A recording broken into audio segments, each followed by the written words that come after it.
I'm with you. Dancing all night, we're in this together. It's a breakthrough, it's a breakthrough.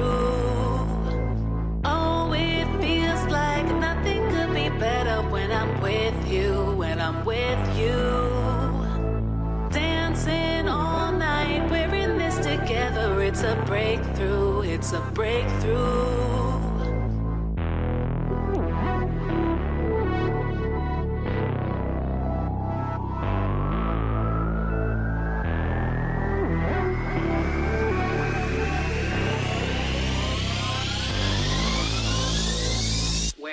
Where's the beat?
Hello, everybody, and welcome to twitch.tv/DJBluePDX. And we are back to where I began, and it's shoutcasting Grifball. This is the Play Grifball Winter Championships Day 1, and I'm joined by a person who was actually my very first intern with Grifball Hub. It's Trespass! Hi, buddy. How are you? Hey. It's been a minute.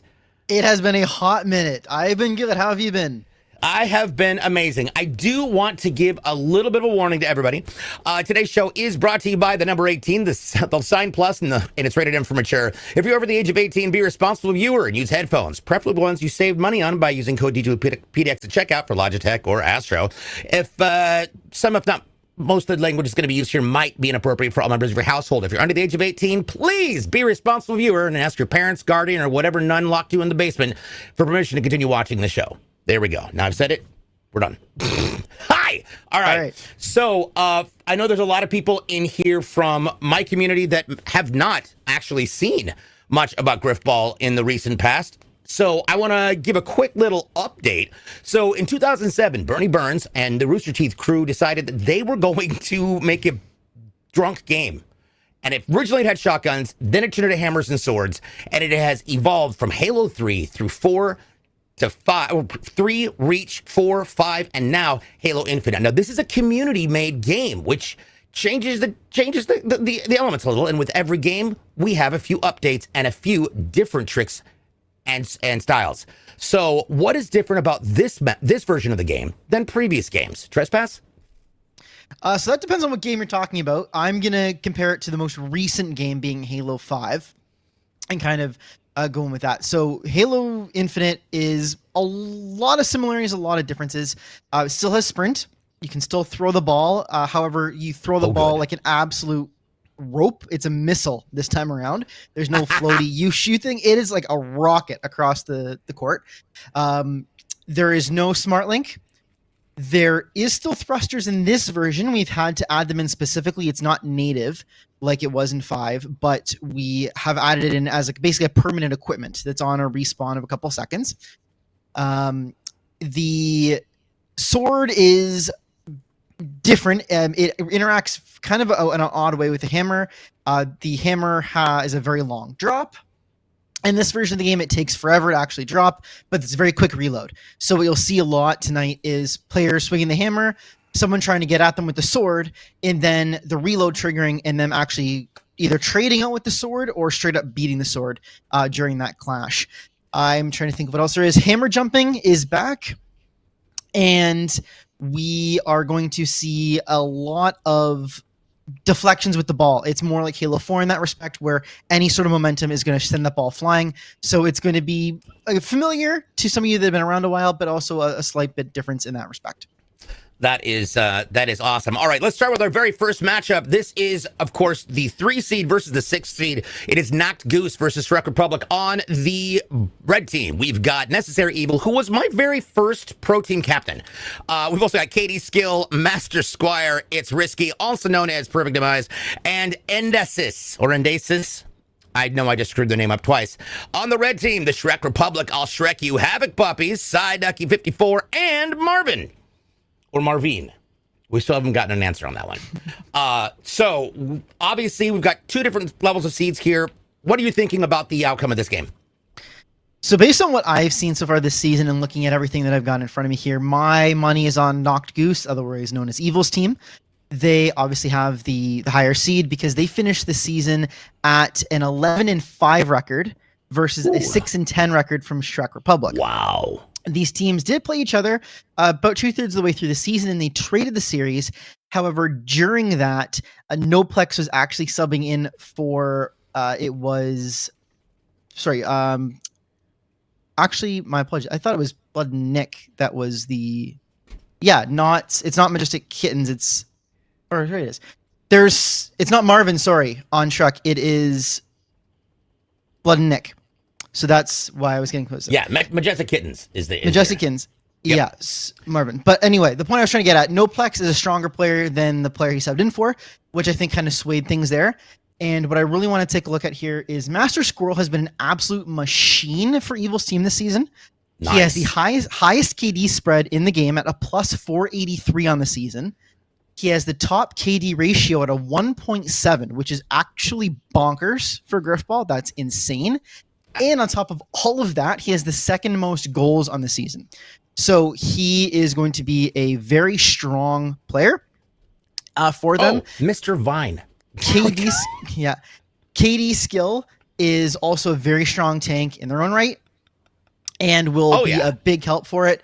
So it's effectively a matter of it's effectively now whether as long as PD or Risky and Evil can stay solid on their performances, just play safe Grifball, let Squirrel and KD do their thing, and make plays where they need them as things come up. Then I think we're going to see Noctis take the win here. That's not to knock anything about Shrek Republic. Shrek is a very solid tank. He is going to be the focal point here for Shrek's team. Havoc Puppies is solid player in his own right. Psyduck and Blood Nick are again both still trying to fill things out. Specifically, Nick I know is starting to get back into things, otherwise known as Hydro Kids, if you're more familiar with that name. So we are going love to. She's one of my favorite people. I love getting the crap beaten out of me by her. What? Absolutely.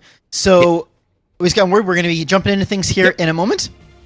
Game is going to be starting up, and we'll have to see how things all shake out. But I am looking forward to getting started here again. It's been a while. I'm looking forward to jumping back into some matches. Ditto. I want to give a shout out to everybody from the Respawn All-Stars who are here. We've got Shasta. Huge shout out to Noble TV and Noble Productions for putting this on. Oh my God. I'm sorry. My alerts were still on, and that was somebody just subbed. Rage More Nerd with the resub. Thank you so much. I have my alerts turned off now.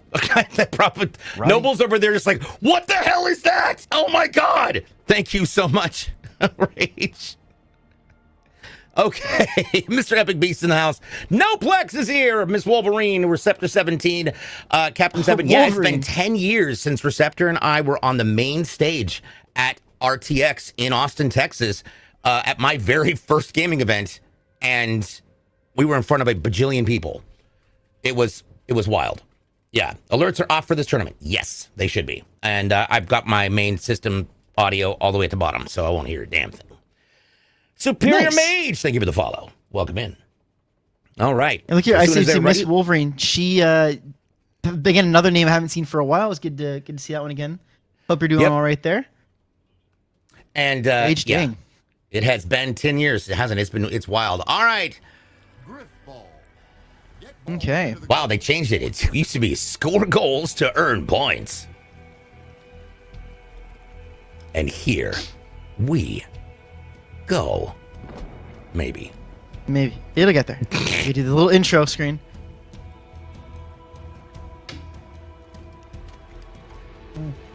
Good Lord. All right. Going up. It's going to be red team. Get to that ball first. No, Blues. There's still nobody has the ball. All right, Mr. Vine's got the ball over there behind Havoc Puppies up in the front side of it. Shrek's crossing the half-court line along with Psyducky. We've also got Necessary Evil coming up and chasing that ball carrier. Now, I do like the fact that the gravity, for the hammers really does cause that knockback very, like we used to love. Now, it's always a difficult strat if you're trying to hold the ball back by your own goal, because if you lose it, there's a problem. Risky going in. Risky gets bopped. Mr. Vine takes a little hit on those shields. But Havoc Puppy's coming back in to protect. Havoc gets taken up by Katie Psyduck with a return. And Necessary Evil's going up against Shrek U. I love it. Havoc Puppy's coming in behind, and now they're going to go for that half-court line. And here comes Katie's skill. Off the respawn, it's going to be Necessary Evil coming back in with Risky and Master Squire. Ball carrier is still Mr. Vine. Coming over here to the right corner of the screen, or at least my right corner. And there we go. Big kill out of Risky there. So you saw Psyduck push into that back right corner, trying to create some havoc along the goal line, but it was Risky who managed to take them out and is going to provide some much needed defense. That could have gotten really scary really quickly for Evil's team, but some good defense there to keep things alive. Although we do see the taking line here. Push back and a nice thrust in. And Mr. Vine. Let's go. The first goal goes to the red team. Let's go. That is going to be fantastic. So our first goal of the championship series is a 2-day event. People, it starts at 5 o'clock tonight, 5 o'clock tomorrow. That's Pacific, 8 Eastern. First up with the ball, it's going to be Master Squire on the blue team. All right. Risky coming back in off the spawn line. We got Necessary Evil in front, trying to look about figuring out how to get rid of these incoming tanks who are doing a great job of pushing him. Master Squire is going to rotate all the way across as Risky comes back in off of the spawn line. Shrek U coming and trying to get him. Drops. Oh my God, with the corner punch, and here we go. This is an opportunity for the ball to go free, and is it a turnover? Nice punch. No! Master Squire grabs the ball again. Nicely done. Let's go. We've got Psyduck back at the half-court line with Shrek and Mr. Vine. Havoc Puppies gets taken down. Man, the body flew on that one. Master Squire pulling across the side. Katie Skill. What do you see, Trespass? No, what I'm saying is that, excuse me, it's a thing that I noticed with the thrust game modes in general, and I saw it a lot with Halo 5 too, is that when the game doesn't have thrust to the same extent, it doesn't allow for the same type of wraparounds or chaotic flanks that thrusting allows for. When you have that, it opens up that extra movement opportunity, and it allows the teams to kind of do their own thing and allows certain players to go and create havoc, which leads to less secure tanking lines. You don't have those 3 in front, carrier behind the same way you do sometimes, but it also allows for more plays, although that's a huge kill if Havoc Puppy is going to get that turnover and throw it back there to Mr. Vine. Yep. Havoc Puppies with that kill, grabs the ball, tosses it back to Mr. Vine. Mr. Vine had it for a second, lost it, but now is going to be back to the carrier position as we move forward. One thing that I'm noticing about this that I really, really like is the fact that you can see the line the hammer makes from at least from the observer standpoint. We can see where that line is heading and its range. So something that's new that I have not seen in previous iterations of Grifball. Sidekick coming up over to Necessary Evil and drops him out, going back up against Risky, but Master Squire gets punched and dropped. So does Risky. The ball is Risky saves it, grabs the ball, throws it back to Master Squire, and it's a turnover, blue team. And Katie causing havoc there at the line. Yep, there we go. We're Wrap around the left side right here, and he's gonna go in. Gets the punch and scores. Blue team. It is now a tie game going into round 3 with 1 goal for each team. This is what I like to see in Grifball. Right now, Katie Skill has the most. There we go. Hit the wrong button. No worries. Katie Skill right now has the most kills at 22 right now. 22 kills for Katie. Yeah, that's crazy. Almost, 1.5 at this point. And the rest of her team, Master Square doing all right. Keep it even. The others, just kind of as I mentioned, got to play safe. Let the other the two main tanks to do their thing, and do their job. That's how they're going to win this. Whereas you see, it's a much more even tanking spread on the Cobra side on Shrek's team. So. Yep. It's going to be a matter of can the consistency in the even spread overcome the sheer force of the two strong players there on Eagle, and I am very curious to see how this is going to shake up for the rest of the game. But again, Square there getting that punch and causing some more space for himself to allow him to move forward a bit.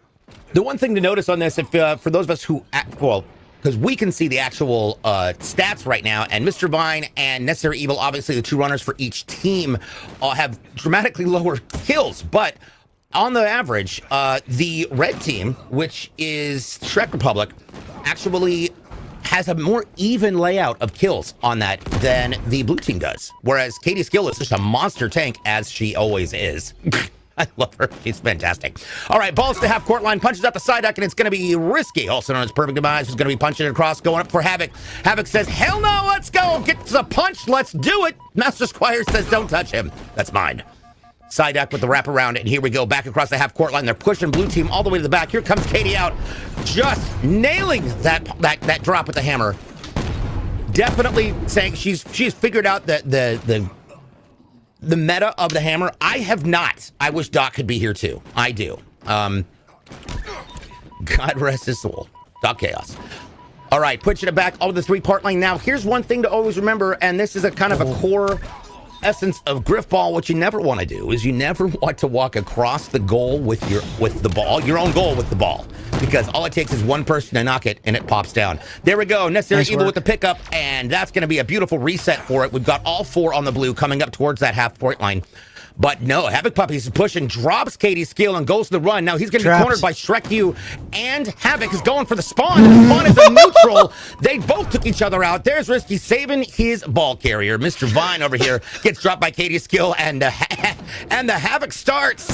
Man, I guess they said they were going to Shrek them, and they were right. Damn. All right. So the punch there just absolutely launched Shrek's body into the sky. It was like a rocket taking off. The ragdoll was amazing. Oh, it was hilarious. But as you see here, and as I was mentioning, we're starting to see the tanking line. As you guys see, it's more spread out throughout the middle, and they're not all kind of clumped around the carrier. They are trying to get their trades, but that thrust allows them to get that extra movement, and we saw there that even though they're spread out more, they're still able to get in and get those trades on the kill. So it lets them try to open up the court a bit more and try to find that extra space as opposed to trying to effectively hug someone on their hip. And you are able to avoid betrayals better that way. Although that is something obviously still keep in mind if you're going to be thrusting, because there's been a lot of times where I've went to thrust for a kill and gotten right into one of my teammates' hammers. So it happens, but it's easier.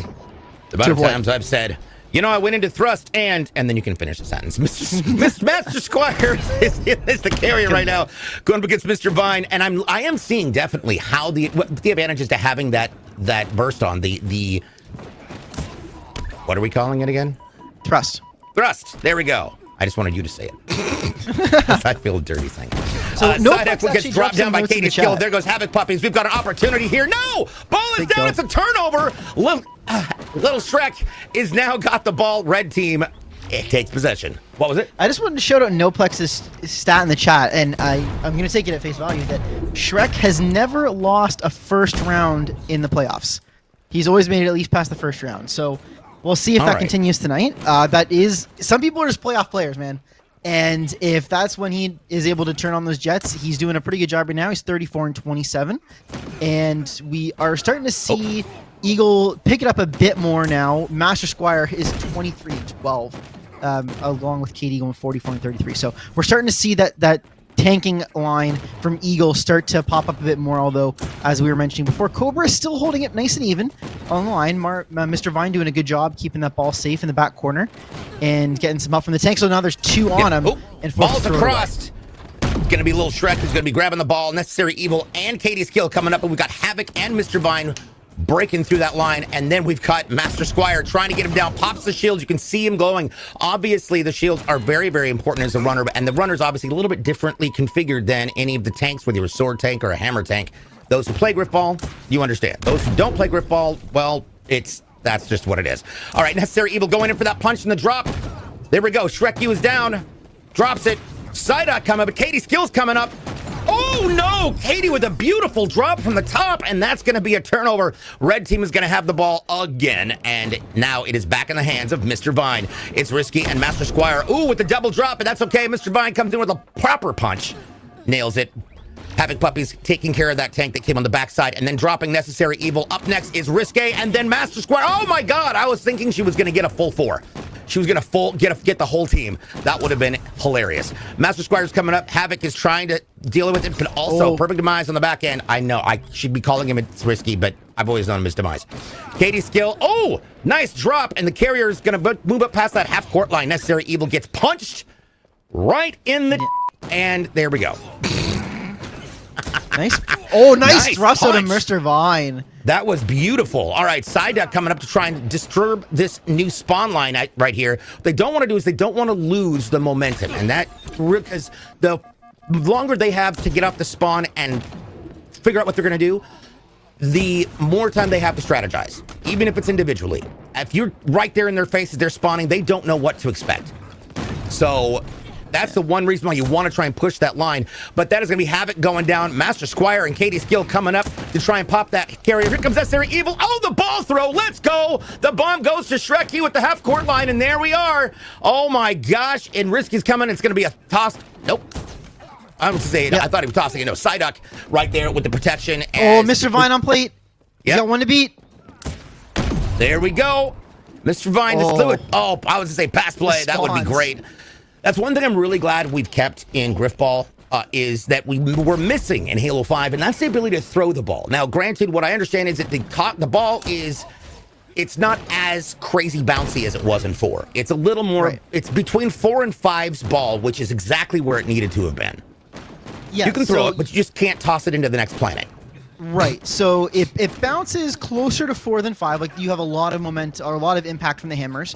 But even in terms of the momentum of the ball, when you throw it, there is no dip. It's like you throw it from one side of the court to the other on a rope, and that is stronger than even 4s. Like, it's a rocket. So passing plays are very, very strong in this game. The only reason they're not just insanely broken is because the spawn system seems to keep them on a bit of a leash, where the players are able to spawn in, and any sort of swing of the hammer is going to send it flying. So they're not broken. They're very strong if you can get a player there behind enemy lines, and there's no issue in terms of it just kind of floating and getting picked off. It's pretty much never going to get picked off in this game.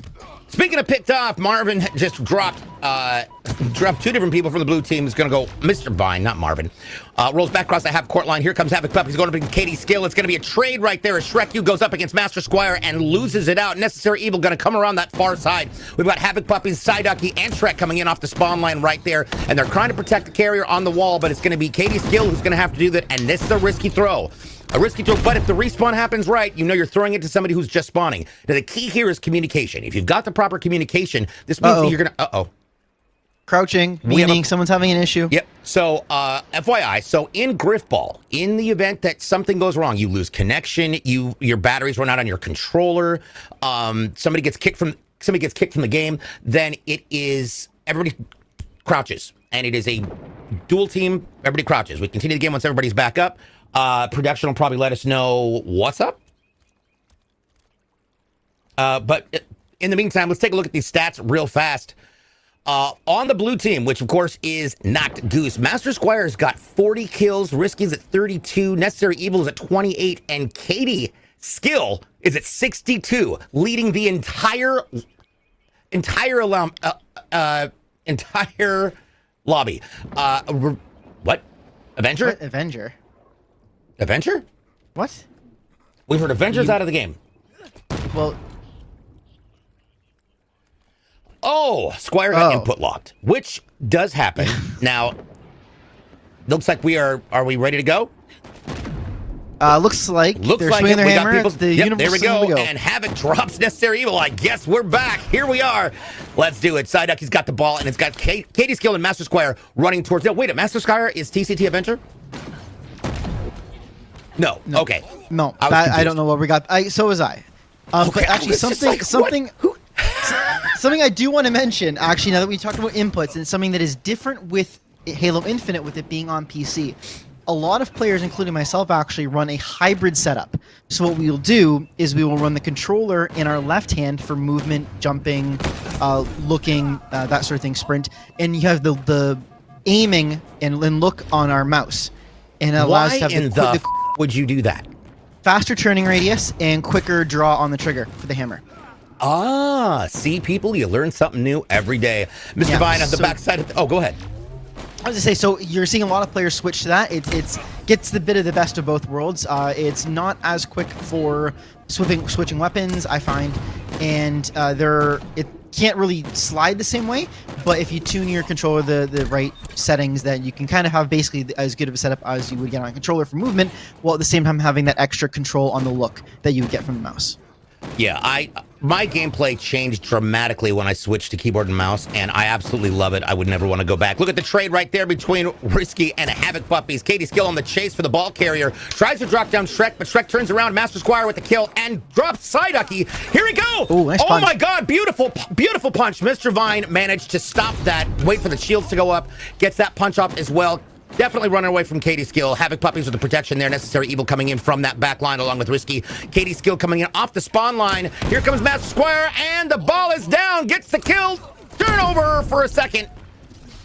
Oh, who's going to grab that? traded? Oh, my God. And Mr. Vine comes off the spawn line and takes it back. That range.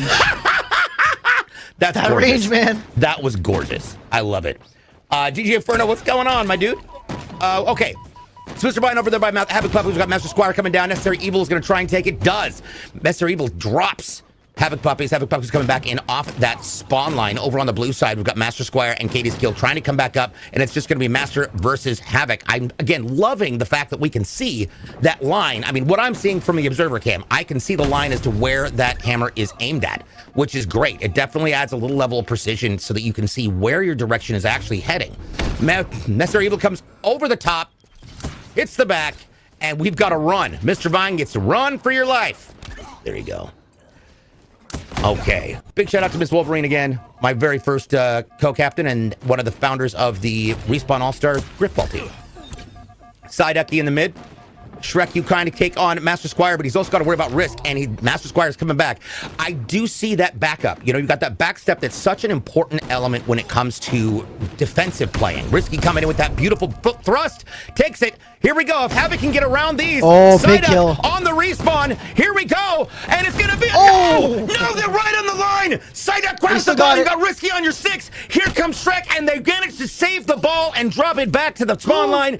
That is a reset. This should be it. Oh my God! Here we go. Are we gonna see a pass play? Oh my God! Oh nope, that is not gonna be it. It's gonna be a reset. Oh my God! Big stop there out of the Eagle team. Evil squad coming up massive on the goal line there. That thrust, not quite as strong as Halo 5. You are not guaranteed to get through on that. And they managed to get the hammer down just in time.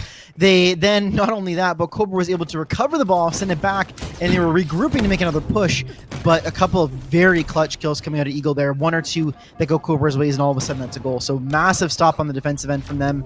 And just keeping themselves at a tie game here as we head into the almost 18th minute here of this game. All right, Mr. Vine.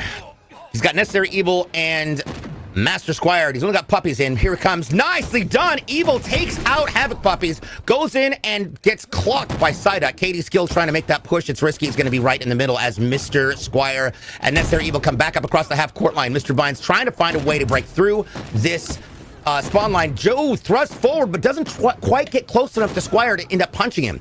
So now we've got Squire on the back. Oh, you're running too close to your goal. You're making me nervous. Now we're Risky with the pop, and here we go on the drop. Ball is free. It is going to be a turnover, Master Squire with the blue team, and little Shrek comes in and says, guess what, you're not taking the ball. Here we go. Yeah, big misfire out of Squire there. And I mean, he knows it. Bleep button. I can see him right now that he is cursing himself for not just throwing that one back. But nice play from Cobra to get that ball back. And yeah, could have been a nice opportunity there for Eagle, but some again strong defensive play out of Cobra. Those kills coming in clutch when they need them to. Absolutely. All right, you've got the Havoc Puppies managed to grab and pop that hammer tank right before they got to the ball carrier, pushing Necessary Evil over.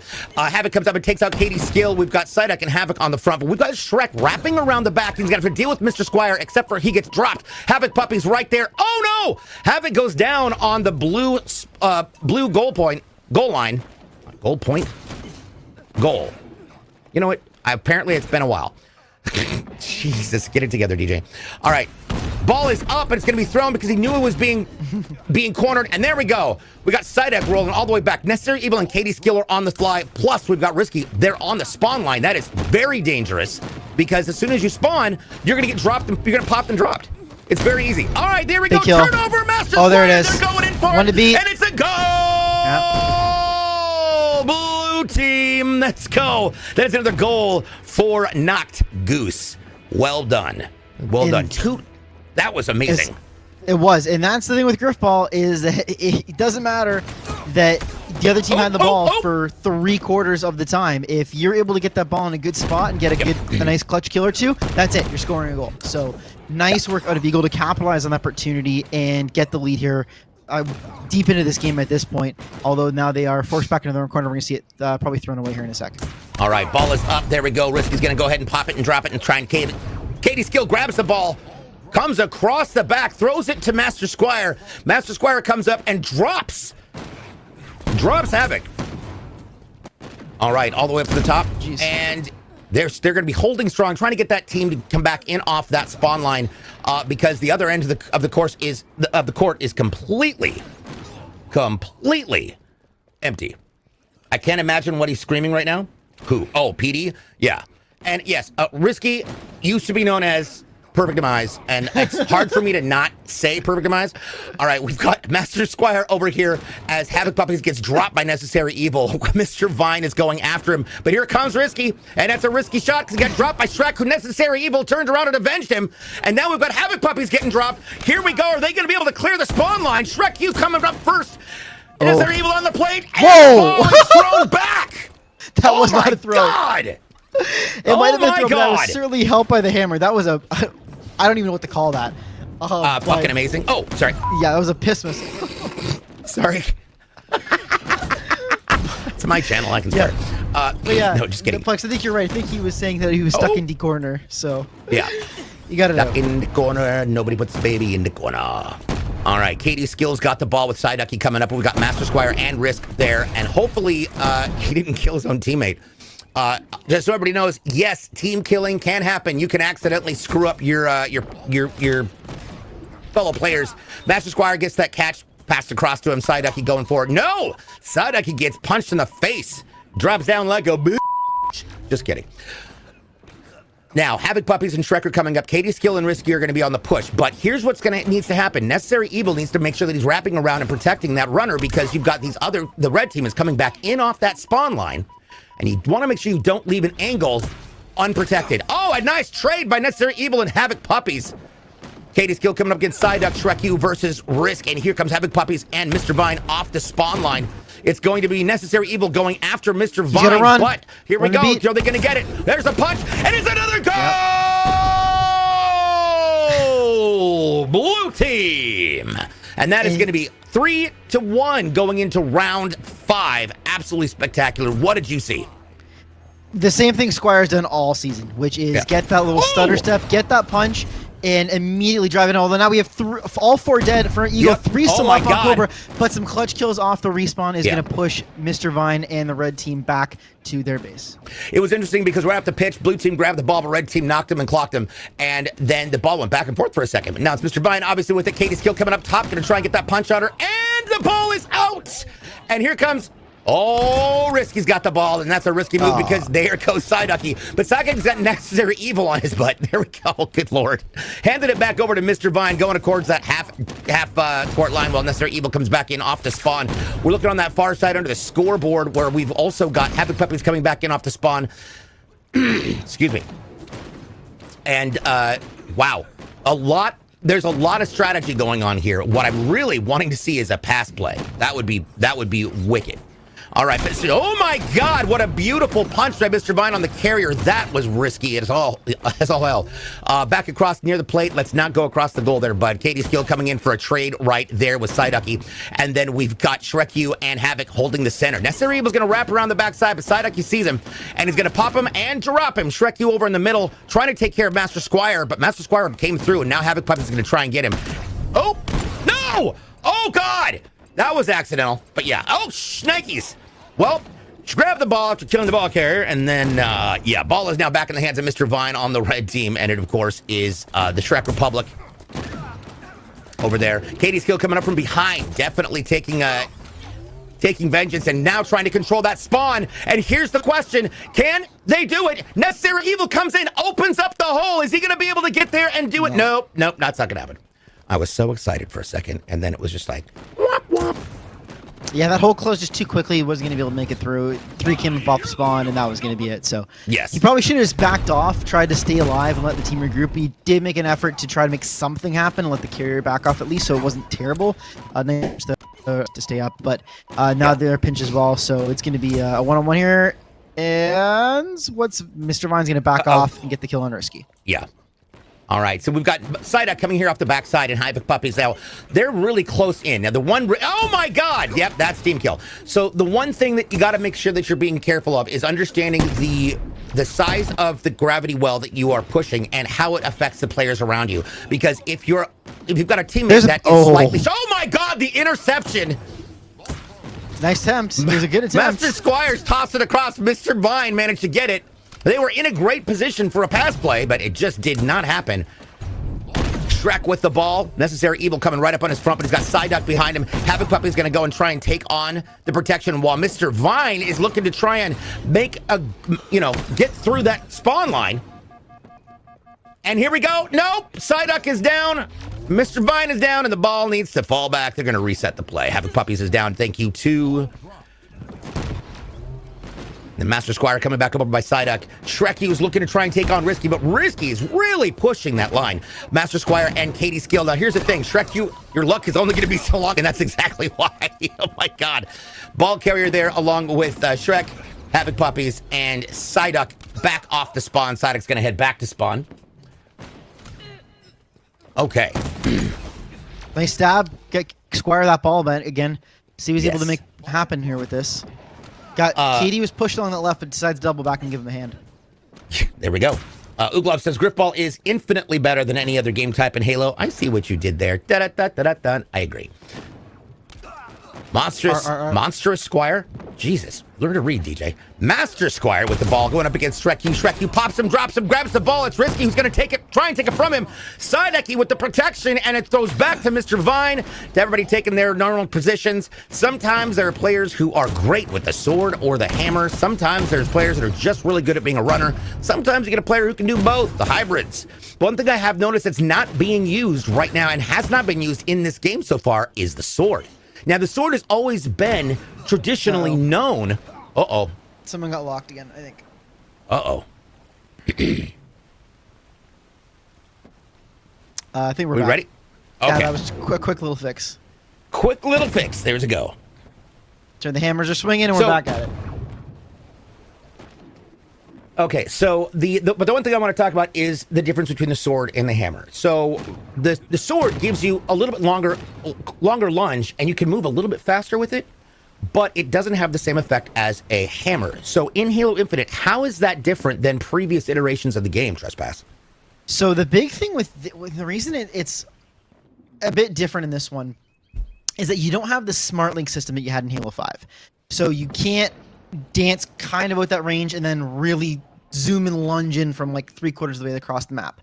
It does have more range than the hammer. Its interactions with the hammer are, I'm going to say, unpredictable. The sword typically loses out in this game. So unlike previous games where the standard was dance out of, because if you dance out of the hammer's range in this game, if you're at that edge, if you're too far back, the hammer can reload, and on that second swing, they're going to catch you mid lunge and get that bolt through, and you just die. Yeah, it's the hammer. It's a really wonky, it's a really wonky interaction in this game. It's been that way since the start, and that's why you're not seeing it as much. The ball carrier is just incredibly strong as well, like Halo 5. So it's effective against the carrier, but obviously the carriers have gotten really good at getting those punches on those lunges through the last several years. So that's why you're not seeing the sword used nearly as much, because it doesn't provide the same level of rock, paper, scissors you'd see in the past. Now you're starting to see the players try to use that hammer to get those kills in the carrier, and it also allows them to not have to worry about any uncertain interactions with the hammer as they're trying to go for those kills. Right now we've got the red team with the Mr. Vine with the carrier. What up, Necro Rizo's in the house? That's a good question. What's the rules on swords, by the way? Is it quantity limited? Does there have to be certain conditions? No. You are automatically spawned with an unlimited hammer and sword, and that is every Grifball game. Yeah. It does not matter. You can't run out of ammo. Oh my gosh, beautiful. Katie's kill and Necessary Evil both teamed up accidentally to take care of that kill right there. Havoc Puppy's pushing back against Katie, and Necessary Evil says, nope, not gonna happen. Master Squire goes against and tosses the ball over to Sideki. There we go. Sideki's gonna be on the side, and, well, I guess it's the side. Ucky. Just kidding.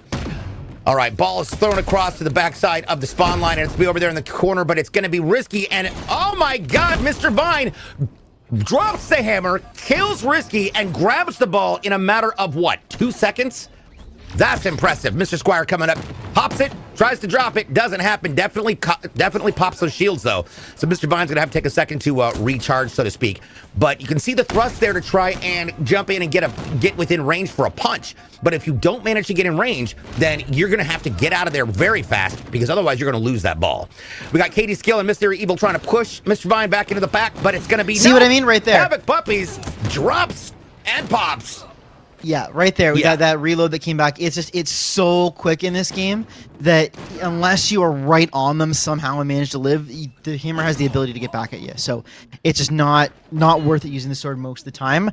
Pretty much only going against the carrier, and only when you're in a situation where you can basically face them one-on-one and try to juke them out. But passing play across to Shrek. Who's going to bury that? Oh my God, and that is it. Round 5 is going to go to the red team. That is a 3-2 right now.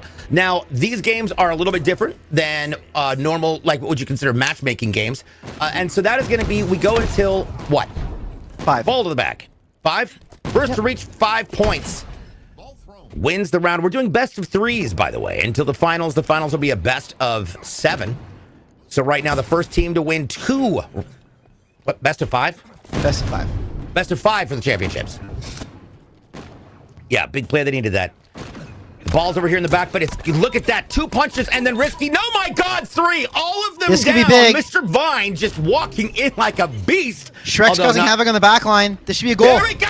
Oh, Tie it blue up. team turns around and responds in kind. 3-3, tying the game up going into round 7. What a beautiful, beautiful play.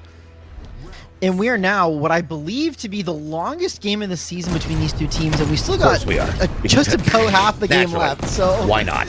yeah, it's oh man, I still remember the old the Thursday night Grifballs that turned into Friday morning Grifballs. Yes. God, we had so many of those. And for those of you who are OG Grifballers, you all remember when we had that 2.5-hour game for the championships. Goose and I were just dying. We were dying, and we had to carry it over into the next day. We're like, this is not going to work out.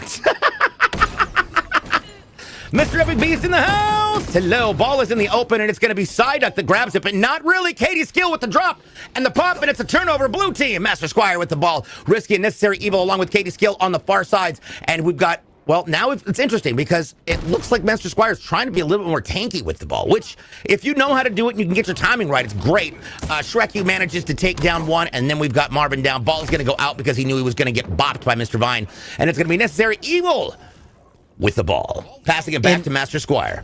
It's funny you mentioned being able to get those kills with the ball. Master Squire also holds the top spot for ball punches on the season with 489 of his kills coming from ball punches, which is crap. It's 113 more than the second place, which is my God. So yeah, quite a gap there, and he certainly is a bit of a ball tank, which is has been incredibly useful in Halo 5 and still remains incredibly useful in Infinite. So that's something to look out for him being able to make those plays with those punches. All right, Mr. Squire's got the ball. Carry drops. I'll Shrek you. Runs around behind Risky and Necessary Evil. Katie's Skill managed to keep him in protection there. He's going to bump in, bop down Havoc Puppy's beautiful punch. Necessary Evil coming up to do the protection run as we get Katie's Skill moving up towards that half court line where she trades with Psyducky. In the meantime, down below, we've got Mr. Vine getting taken down as well in a trade with, I want to say, Necessary Evil. Ball's wrapping around the backside, looking to try and get through this line, but that is not going to happen. Risky getting taken care of. Psyducky now going after Mr. Vine. Doesn't happen. Necessary Evil made him drop Vine's shields momentarily, but did not take care of it. Mr. Vine with the kill. And we see them still here trying to regroup off the spawn as they're coming back in, allowing for Eagle there to get that tank line set up, although they're going to get some trades here and have a 2-on carrier. He's going to back off when his tank spawn. Oh, Lord, here we go. Psyducky coming, trying to get in. Now Shreku managed to get dropped by Necessary Evil after different people off the spawn. But I'm going to be honest, I think I still hold the record for the most deaths in an IGL game. And that was under... oh, God. That was a while ago. That was long enough ago that my old ass is forgetting things. Master Squire's here. Going to the back corner. The only downside of going to the corner in this situation is because you risk getting cornered. And that is a problem. It is, but it's less of a problem in Infinite because of that ability to toss the ball out on a dime. Now, the windup is more, I believe, than Halo 5. It certainly feels that way to me anyway. Yeah. But because you can launch it, it's much harder to pick off. And you aren't trapped the same way you are with Halo 3 or Reach, where you don't have the ability to toss it. So it's not as big of an issue, but yeah, obviously still would prefer to have that ability to move around and hold on to it instead of trying to ditch it and have to go play dump and chase. Yep. Now, while we're watching this happen and Psyducky's trying to punch it through with Master Squire, I'm going to take a look at the stats real fast. Katie Skill has got 139, tied with Havoc Puppies for the top kills, most kills in the game, followed up by 128 with all Shreku, 103 and 102 for Master Squire and Risky, and then we've got Necessary Evil with 81 and Psyducky with 97. Okay. Yeah. What I want to point out as you're mentioning there is that it looks like there's a bit of a discrepancy. Yeah, some of them are just being more aggressive. Like, yeah, they have those kills, but they're also dying a lot more. For example, Havoc has more kills than KD by 3 at this point, but also has almost 20 more deaths. So just being a very much more aggressive tank in that respect. And Master Squire rather doing a great job with the ball to get a lot of those kills too. So, and again, even though he's only 2 ahead of Risky, he has basically half the deaths. So Yeah. just a different style of tanking there, but it's certainly an interesting combination there as we're seeing Mr. Vine now try to dance that ball around. Oh my God, here he goes. Back Psyduck with the protect. Psyduck gets a double in one drop. That was beautiful. Beautiful. Gets up to the half-court line. Master Squire ends up taking down Psyduck, but that's okay. Psyduck is still is, oh my God, and that's going to be Master Squire. It's a turnover, blue team. There we go. He gets the punch. Yeah, Oh. definitely. Oh, the double kill. The ball's loose. Oh They should my have God. this unless there's Here a we spawn go. on the Kenny's right. skill with the run-in. Risk is going to try and drop it. Oh. No. Oh, God. There was an opportunity almost, try. but it was better to keep possession of the ball than to risk it and lose it. Because at least now your team is still in control of the offense. Absolutely right. That was definitely the right play to bow out, get that ball back, regroup, and try to come at it again. It's just unfortunate for blue team there that they weren't able to get that clutch kill because that could have been a free goal for them. But Yeah. they made the right play back in the hands of Squire, see what he's able to do with that ball, and let PD or Risky and KD do that work to try to open up some paths for him as well. So as you notice, Shrek and Puppies tried to push in, and Necessary Evil tried to clear it, but didn't happen. We've got Katie Skill, who's still running, just destroying people all the way across the break. The rest of the red team coming back in off the respawn, which lets blue team to try and get around that half-court line, but now the chase is on. Havoc Puppies running. PD is like, hell no, I'm going to trade with you, but you're still going to die. Mr. Vine is going to get dropped by Risky. There we go. PD with the... Oh, no. Shreku gets a double. Ooh. Beautiful double. And there's the punch. Master Squire ends up throwing the ball and gets dropped. And it's going to be Havoc Puppies with the pickup. Havoc with the toss back. Mr. Vine with the catch. Yeah. Shreku at the half court line. We've got Psyducky and Havoc Puppies coming back in off the spawn light. Now they're back in their side of the court. Risky going ahead and taking care of Psyducky while Havoc is going back and forth. Necessary Evil, but Risky comes back in and definitely wraps around and pops it from the side. Master Squire grabs Shreku while Katie's Skill looks like they're going for the ball carrier, and instead they found a Psyducky. Whack, whack. There we go. Yeah, and what I want to point out there with this possession for red team is that this stemmed off of a ball bounce. So when Squire tried to toss that ball, and they're a score off Oh this. my God, it's a goal! The deflection directly led to that. go. So Squire tried to toss that ball out as he was getting trapped in the corner, and the red hammer came down and blocked it from getting out. It knocked it into the wall. So not only did that red player get that kill on Squire, they were also able to get that ball and toss it back. Yeah. And then they were able to make their way back up the court to that goal. Oh, here we go, nope! And get that score. So Yeah. the deflection coming in a massive influence on that last goal here and allowing red team to pick up that lead. All right, now as we saw, that was a great beginning rush off the pitch. We saw Necessary Evil grab the ball and almost made it there, but ended up getting dropped. And red team took possession of the ball. Katie Skill and Necessary Evil over there. Necessary taking out Havoc Puppies, all Shreku and Katie going down in a trade. And by trade, I mean they both died. Necessary Evil going in for that ball, and it's not going to happen. He gets punched by Mr. Vine. Shreku in the front with Havoc Puppies and Psyducky coming back in off that respawn over to the half-court line. Katie Skill with the punch and the drop. We've got now 2 people chasing, and there it is. Do they have the time to get the ball in? No, ball is down. Katie Skill does not get it. He gets a trade. The Evil's there. Evil can thrust, but he does not because I don't think he could have got there in time. Passes it back to Master Squire, and they're going to have to reset of the play. God, that was close. That was so close. Magic Mike in the house. Hello, we're doing esports tonight, my dude. If you've never followed somebody who's one of the best vinylists I know, it is DJ Magic Mike 01. Definitely check him out. We can shout out for him. Master Squire's got the ball in the back. Psyducky coming back up, and that's a beautiful punch from the bottom. They're going ahead and dominate. Oh my God, pass play. Grab it and go. It's a goal! And this is going to be 4v4. We have nothing more than death. It is 4v4 Grifball. That's the best kind of Grifball. It's the final round. This is going to determine who is going to be moving, who's going to win this first game in a best of 3 for the Halo Infinite Grifball Championships. All right, Master Squire on the back. Look at that, tosses the ball across while Psyducky tries to keep it together. And there we go. Oh my God, red team making that push. Blue team's lost the ball. Here we go. Shreku, no, he loses it. There we go. We've got the grab and the pop. Havoc Puppies throws it back because that respawn happened, and that is not going to work. Mr. Vine with the ball coming up at the half-point line. Risky going ahead and trying to take down Psyducky. We've got Shrek and Puppies on the back by the Psyducky's on carrier. plate.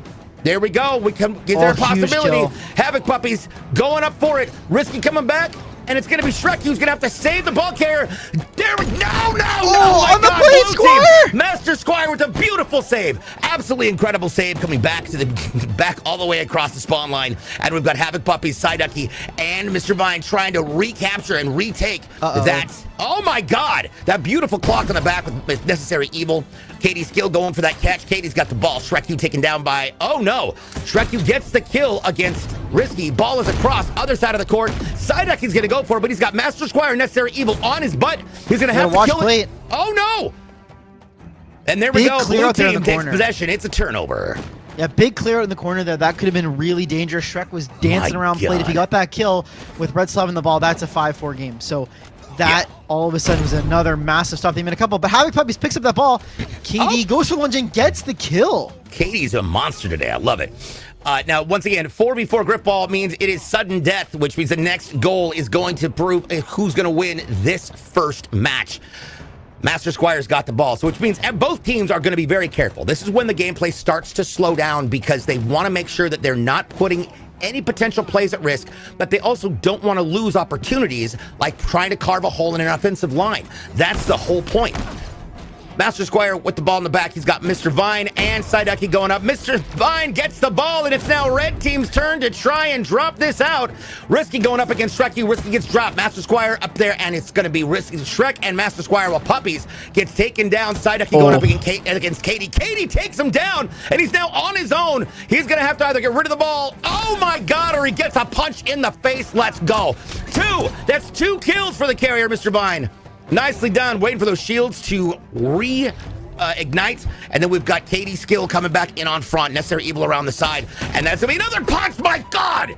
Mr. Vine is just racking up the kills with nothing more than a bomb in his hand. And that is what we love to see. Necessary Evil and Master Squire coming up. Trekkie trying to protect him. But we've got Risky over there. It's a 3-on-1 situation. Here they go. Balls across. It gets sent to the other side of the spawn line. And Shrek is going to grab it. Havoc Puppy's going to come up forward with the hammer. Trying to, whoops. Big 2-piece out of Oh Katie. my God, Katie's Skill with a double. Let's go. Oh, 2-piece out of Ducky though. What? Another double out of Ducky there to get yeah? that one Nice. back. So huge trades on both sides getting those kills, even things out of it. Ball still back in the hands of Mr. Vine as we see that red tank line start to push up.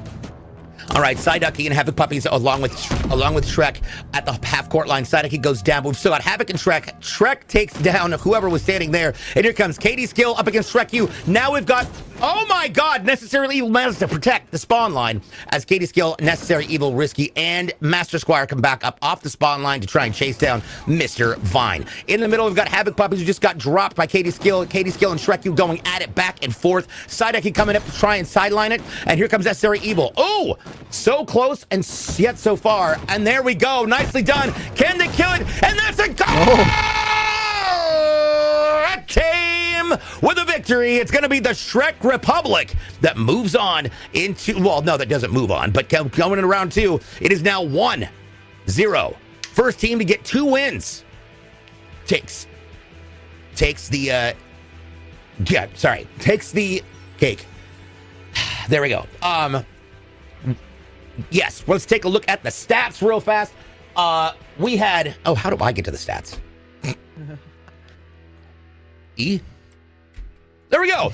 All right, so we had, as for points, oh my Lord. Rounds 1, round lost. Let's take a look. That is not the button I wanted to push. You know what's fun? Not knowing what I'm doing. Yeah, so, got it. Okay, so we have 230, 011, and 51 for Mr. Vine with 107 kills and assists at 2. Going out of Psyduck, he's 53, 131, and 2. Havoc Puppies with 4, 176. 4 goals, by the way, for Havoc Puppies. Nicely done. And then 176 kills, 1 assist, and I'll Shrek you with 3 assists and 163 kills. There we go. Take a look at the other team. Trespass. So I thought you were running through everything. Just caught you off door. You did get me off guard. I thought you were Sorry, running through the rest of them. I was until I accidentally clicked the wrong button again. Sorry, this is my first time in observer mode on the game. That is not the button I'm looking for. So you just take us through red team. I'll take us through blue team. With What am I? Hello? what? DJ? You lost again? Nope. I ended up out of observer. Like, wait, hold on. Okay. It's been a minute, people. It's been a minute. Last time I did this was in a completely different game. It All right. is what it is. But Squire running up with 132.93, the only player to have less than, sorry, not the only player. I thought he was the only one to have less than 100 deaths, but no, Mr. Vine did the same thing. Risky with 127 and 187. Katie going 170 and 166. There it and is. Necessary Evil going 108 and 159. I found it. So I figured not- it out. So A little bit late. I want to talk about the KDs real fast. We have a couple great positives and a couple negatives. Master Squire walked out with the highest KD of this entire lobby at 39.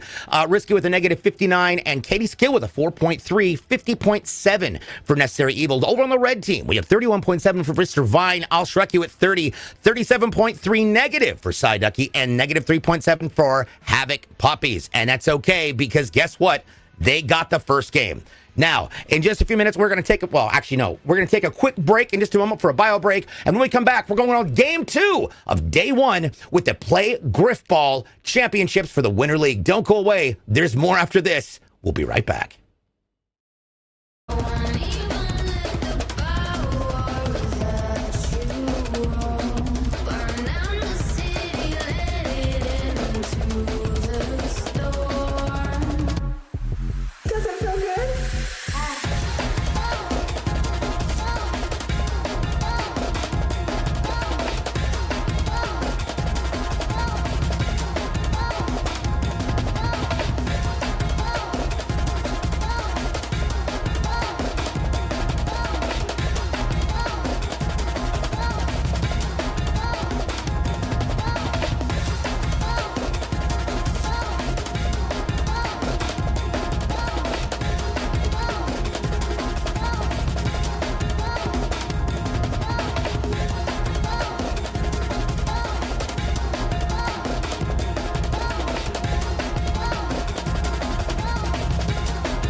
Get in on the action and get hammered at playgriffball.org.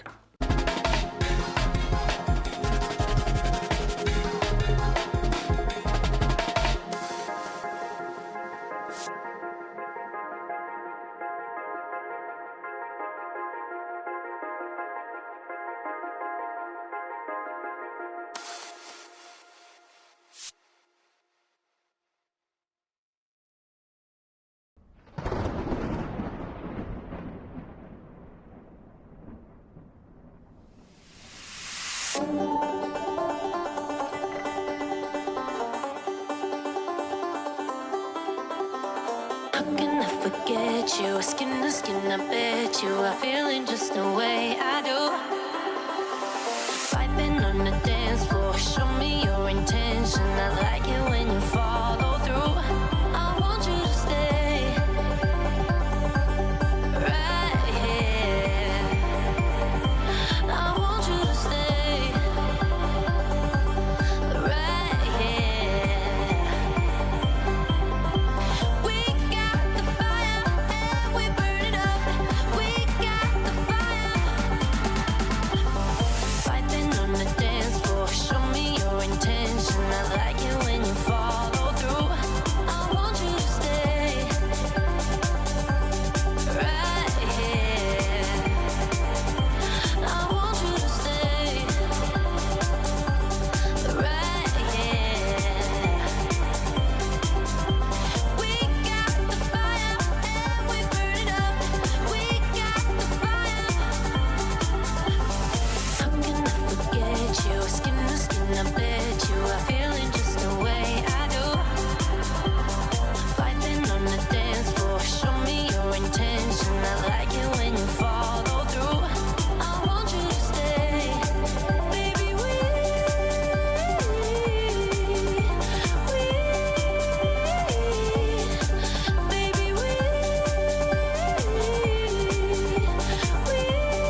Everybody, welcome back. It's twitch.tv/DJ Blue PDX, and we are here for the Play Grif Winter League Championships Day 1. The first game was absolutely incredible, just what I like to see when it comes to the action in Grifball.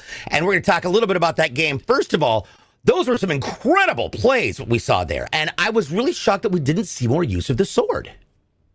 Yeah, so as I mentioned during the game there, the sword in Halo Infinite is wonky. I'm gonna leave it at wonky. It's just not as strong as it's been in past titles. In particular, it's not as good at taking hammer tanks on one-on-one because of the hammer ability to reload. So on that reload, a lot of the times on the reload, the hammer will actually get down first and catch that sword mid-lunge. And just, that's it. There's not much you can do with it. And then a lot of the players have gotten really good at flicking when it comes to getting punches on sword. So even though they're sprinting away, they see in their radar that someone's lunging at them. They flick their mouse, hit their punch button, and that's it. So that's become a really, really strong ability in this game. Yeah.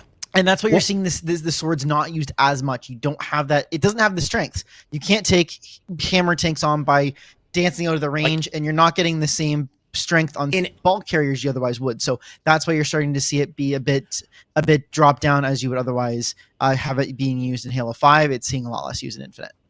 Nice. All right, so here we go. We're going into game 2 of the first what are we calling this? This is the quarterfinals series, the first series that we're playing today. Yep, the first quarterfinal series.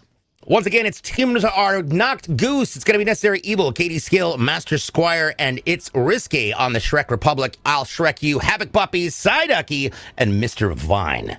So, with that being said, I'm excited to see what's going to happen in Game 2 because Game 1 went to 4-4. When you go to sudden death, when you go to tied 4-4, that is legitimately the best game outcome you could ask for because the competition is real. It's a really very balanced match. It's not a complete shutout, and this is going to be a lot of fun. I'm excited. It's good to be back, and here we go. Halo Infinite, it is Knocked Goose versus the Shrek Republic. Yeah, and an incredible game 1 that went on for about 45 minutes. So that was by far the longest game this pairing has had this season. We're going to see if that continues here heading on into game 2 or if one team picks up from that momentum and starts to run away things. But as we're kicking off here, we get that tanking line right at kickoff. Ooh, red team right there with the bomb pickup. Strong, but some kills there coming out of Katie, who picks up the ball, tosses it back for Squire. They're going to start making their way up court. There we go. That is it was a great launch into off the pitch, but we're going to blue team's going to have it. Master Squire with the ball, Risky right there on the front. Necessary Evil coming up to try and take down Psyducky and does it. We've got Shrek trying to push in on the far side, but Risky is really giving him a hard time. Necessary Evil comes up. Havoc Puppy's got Risky on the back end, but it's not going to happen. And now blue team hitting that half-court line. Katie Skill going up against Psyducky with all Shrek and Havoc coming in off the spawn line. We got Master Squire over here looking at the red team, knowing there's going to be an issue if the rest of the blue team doesn't pull up. And look at that. Punching him back in the corner, but he can still toss it if necessary. Instead, he's got Necessary Evil. See what I did there? Protecting him and runs up onto the back wall, and Shrek missed the opportunity to clock him from the back. And now with Katie Skill and Risky on the offense, Havoc Puppies in the back. That's going to be a beautiful punch right there for Master Squire. And now we're looking at the red team. Now the red team's at the half court line, pushing the blue team violently. Well, I said that and then I killed them. See, here's the thing, people. It's called the caster curse. You say their name and then they die, and it's happened forever. So. About how long has Chris Bass been playing Grif? How long have I been playing Grif? Yeah, a little bit. 4? So no. So I started playing Grif in general during the double XP weekends in Halo 3. Okay, there we go. I knew you've been around for a while. I've been around for a while. I didn't get into the league until Halo 5 when it first came out. It was February of 2016. Wow. I was playing with some guy in matchmaking. Oh, nice stop at the goal line. Oh my God, they saved it. Holy crap. Mr. Vine and Shrek managed to pull off one of the greatest saves. They're on the pad. On the pad. I don't even know how that didn't go down, like that didn't pop. Katie Skill with the punch right there, and it's an attempt. Mr. Vine still got the ball. All 4 of the red team are here as we get the rest of the blue team coming back in off their spawn line. Risky going after Shrek, but Havoc Puppy's going to get the kill. Necessary Evil goes up. Shrek is going to get it. Now Katie Skill, the most dominant killer in this whole game, coming after everybody. And here we go. They get the punch, and he comes back in. It's a goal! team. And that is going to be one for the Shrek Republic. And it is 1-0 going into round 2.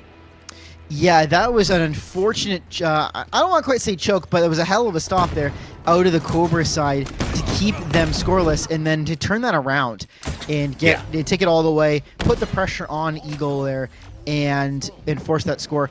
One thing, though, that I do want to see out of this blue squad, Evil's team, is to hold on to the ball a bit more. That was one thing that we didn't really see them be able to do a ton during that first game. They were constantly on the defensive, trying to play forward, hunting down the ball, as opposed to protecting the carrier, making their way up, and going on the offense. So I want to see them play a little bit safer with it. I want to see them let Squire go out and get those punches, keep together, and try to do something. But I mean, if you're gonna leave him alone like that, it's super tough. But it was good for him to back off, let the tanks regroup, instead of trying to force something there.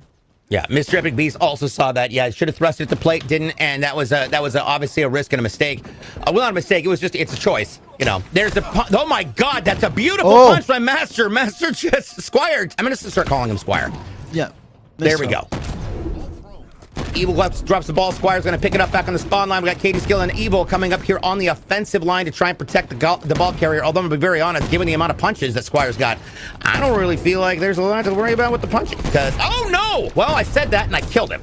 Look at that. That is my fault. God damn it. Yeah, it is tough. The red team has been so strong with those trades tonight. They have not let anything go unanswered. So blue team has got to tank a bit better here together as a group. They're trying to do too many things, forcing themselves. And they started off strong in the first game, tanking as a team, but started going a bit more of an individual effort as things went on. So now we're trying to see them start to tank a bit more together as a group, get those trades, lock things down a bit, slow the game down. Don't let Cobra or red team get too far into things here, but we'll see how they're able to continue that going, because Shrek at a 17-10 pace with Havoc going 21-16 too as well for red team here to start. So their tanking line has been strong, and there's allowing Mr. Vine here to walk in effectively. So if they're able to keep that up, they're going to be able to cruise on into a victory here. Yep. And one thing, Bezos, thank you for the raid. Welcome. Glad to have you here. That is an absolute joy and an honor. Appreciate it. We're playing with the Grifball. Grifball Halo Infinite Winter League Championships. It's day 1. We're in game 2 right now with red team in the lead with 1-0 on a best of 3. I'll strike you coming up against Katie Skill and drops it. Squires in the back, and Squires gets dropped. Mr. Vine with the ball. Necessary Evil at the half court line trying to get up in there. And Psyduck, he goes over the top and around the back. Necessary Evil back on the plate. That could be dangerous, especially if he chooses to do some spawn killing. I feel like I'm talking really fast. Mr. Vine gets back in the corner, tosses the ball out, and it's going to be... Oh, I thought Necessary Evil's going to get it. Nope, Havoc Puppies drops him. Risky in the middle. Mr. Vine with the pickup. Back in the hands of red team. Hello, Bezels. Good to see you. Good to see you. Welcome in. Okay. Those are big kills. Yeah. Allows them to get behind the enemy lines. Especially Shrek gets the 2-piece. Can't quite get 3, though. Yeah, that's unfortunate. That is unfortunate. Now, Hasada comes over, gets dropped by Necessary Evil as Mr. Vine comes back along the back spawn line. Ball is up, it's down. The problem is Puppies is on the spawn line, and Puppies can grab that ball. Nope, blue team, and the ball is popped and dropped. It's going back to the backside. Katie Skill with the pickup on the bomb, and it's going to be a reset as the blue team comes back in off that spawn line. Yeah, dropping it back to Squire as they have been doing all night now. Taking together in that line, not spreading out as much, but do have their first two, all 3 go down and leave Squire in an unfortunate situation. But those respawns, man, are super quick in Grifball and allows them to pop up, gets that punch, and now they're going to make their way out to the middle line without too much of an issue. As we see them, as I said, trying to go together, and again struggling there. They're having a heck of a time. This red team is a really strong presence right now. That's a risk. And are just absolutely out-tanking blue. Even Shrekking with a triple with a 4 and 5. There we go. Oh my God. Oh my God. Is he gonna get 6? Oh, do it. Big steal. Oh Big steal. Go. Let's go. Red team. It is 2-0 going into round 3, and red team takes the lead. First team to get 5 wins wins the match, and then it's going to be whoever wins goes. Depends on whether we're going to go to round 3 or whether we're just going to go into the next match. Yeah, man. I mean, I That was an said that incredible play. It was. I thought at the start of this that Evil's team was. I wouldn't have said had an easy path, but I would have thought it'd be a little bit more comfortable getting through. But a 4-4 game to lose that and then go down 2-0 relatively quickly here at the start of this, with Shrek going 34-19 to start. So he's absolutely destroying blue team right now. Even blue, their top tank is going 20-19, and their second is going 27-29. You can't have that if you're wanting to make a push against this kind of a team. So they really need to get things going here. They really need to pick up their tanking. And if Red's able to shut them out, they're going to finish this off quick. One of the things that's really great, and especially when you can now see where the hammers are, because you see that string of lights that's going across the floor so that you can tell really what's happening. I don't know if you can see. Oh, you guys can't see it. I can see it in observer mode, but that's fine. We got Squire over there on the far side with Necessary Evil just coming up the spawn. Going to take out Mr. Vine. Shrek drops the back spawn line. That's a cake. Oh my god, he also got Katie's kill. There's a punch from Squire going in, and it's going to be coming back over here to blue side. Necessary Evil. One thing I wanted to point out that happened earlier when you were talking is we saw the carrier jump, realized that there was a tank there, threw the ball back, and then came down with the hammer, managed to get the kill, but wouldn't have been able to get it if they had the ball and tried to punch. And that's really important about knowing when and where to use the ball, because the ball and the hammer have two completely different zones. Oh, absolutely. It's huge. And as you mentioned there, that is a key part of the game, is knowing when to switch weapons, what situations they're strong in, and effectively who you're going against as well, because some players are great against certain aspects and horrid against others. So yeah, I wouldn't say horrid against others, less strong. You know, if you're good against one, you're able to handle your own for the most part. But they have weaknesses. Everybody does. And we have another crouch here. We got a drop. We got a crouch. It's going to mean a momentary timeout as everybody keeps their place and stays. Risky's going to apparently be a bitch. All right, so we've got a technical issue. Don't forget, huge shout out to everybody Play Grifball. If you'd like to know more about Grifball and how to get involved, all you have to do is go to playgriffball.org. Playgriffball.org. You can find your way right to the Discord that way. And if you don't have it already, it is a community-made game type here in Halo Infinite. Look at that, back and forth. It was a red team, blue team, red team. Now it's just in the open, blue team picking it up. Squire back there just in mid-court. We got Havoc Puppies getting taken.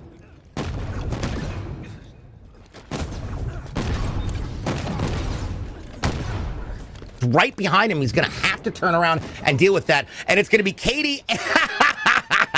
Katie and Havoc both took each other out in a trade. That was gorgeous. Mr. Vine gets dropped by Katie's kill as per usual. Havoc Puppies over here trying to defend the line while looking to try and get rid of that front tank. Necessary Evil didn't happen, but Shrek came up from behind and took care of the problem. Masquerade on the far side. Masquerade? DJ, can you get your together? For the love of God. All right. Take down. Nope. Squire gets that punch. Shields may have been a little bit dropped, but he's going to bring it all back. Havoc Puppies with the...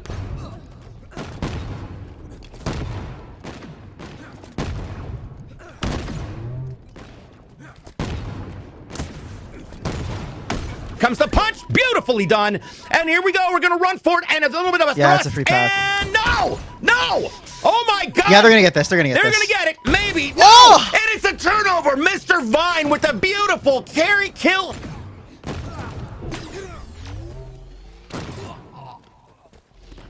Beautiful. Yeah. Such an unfortunate moment for the blue team. They were...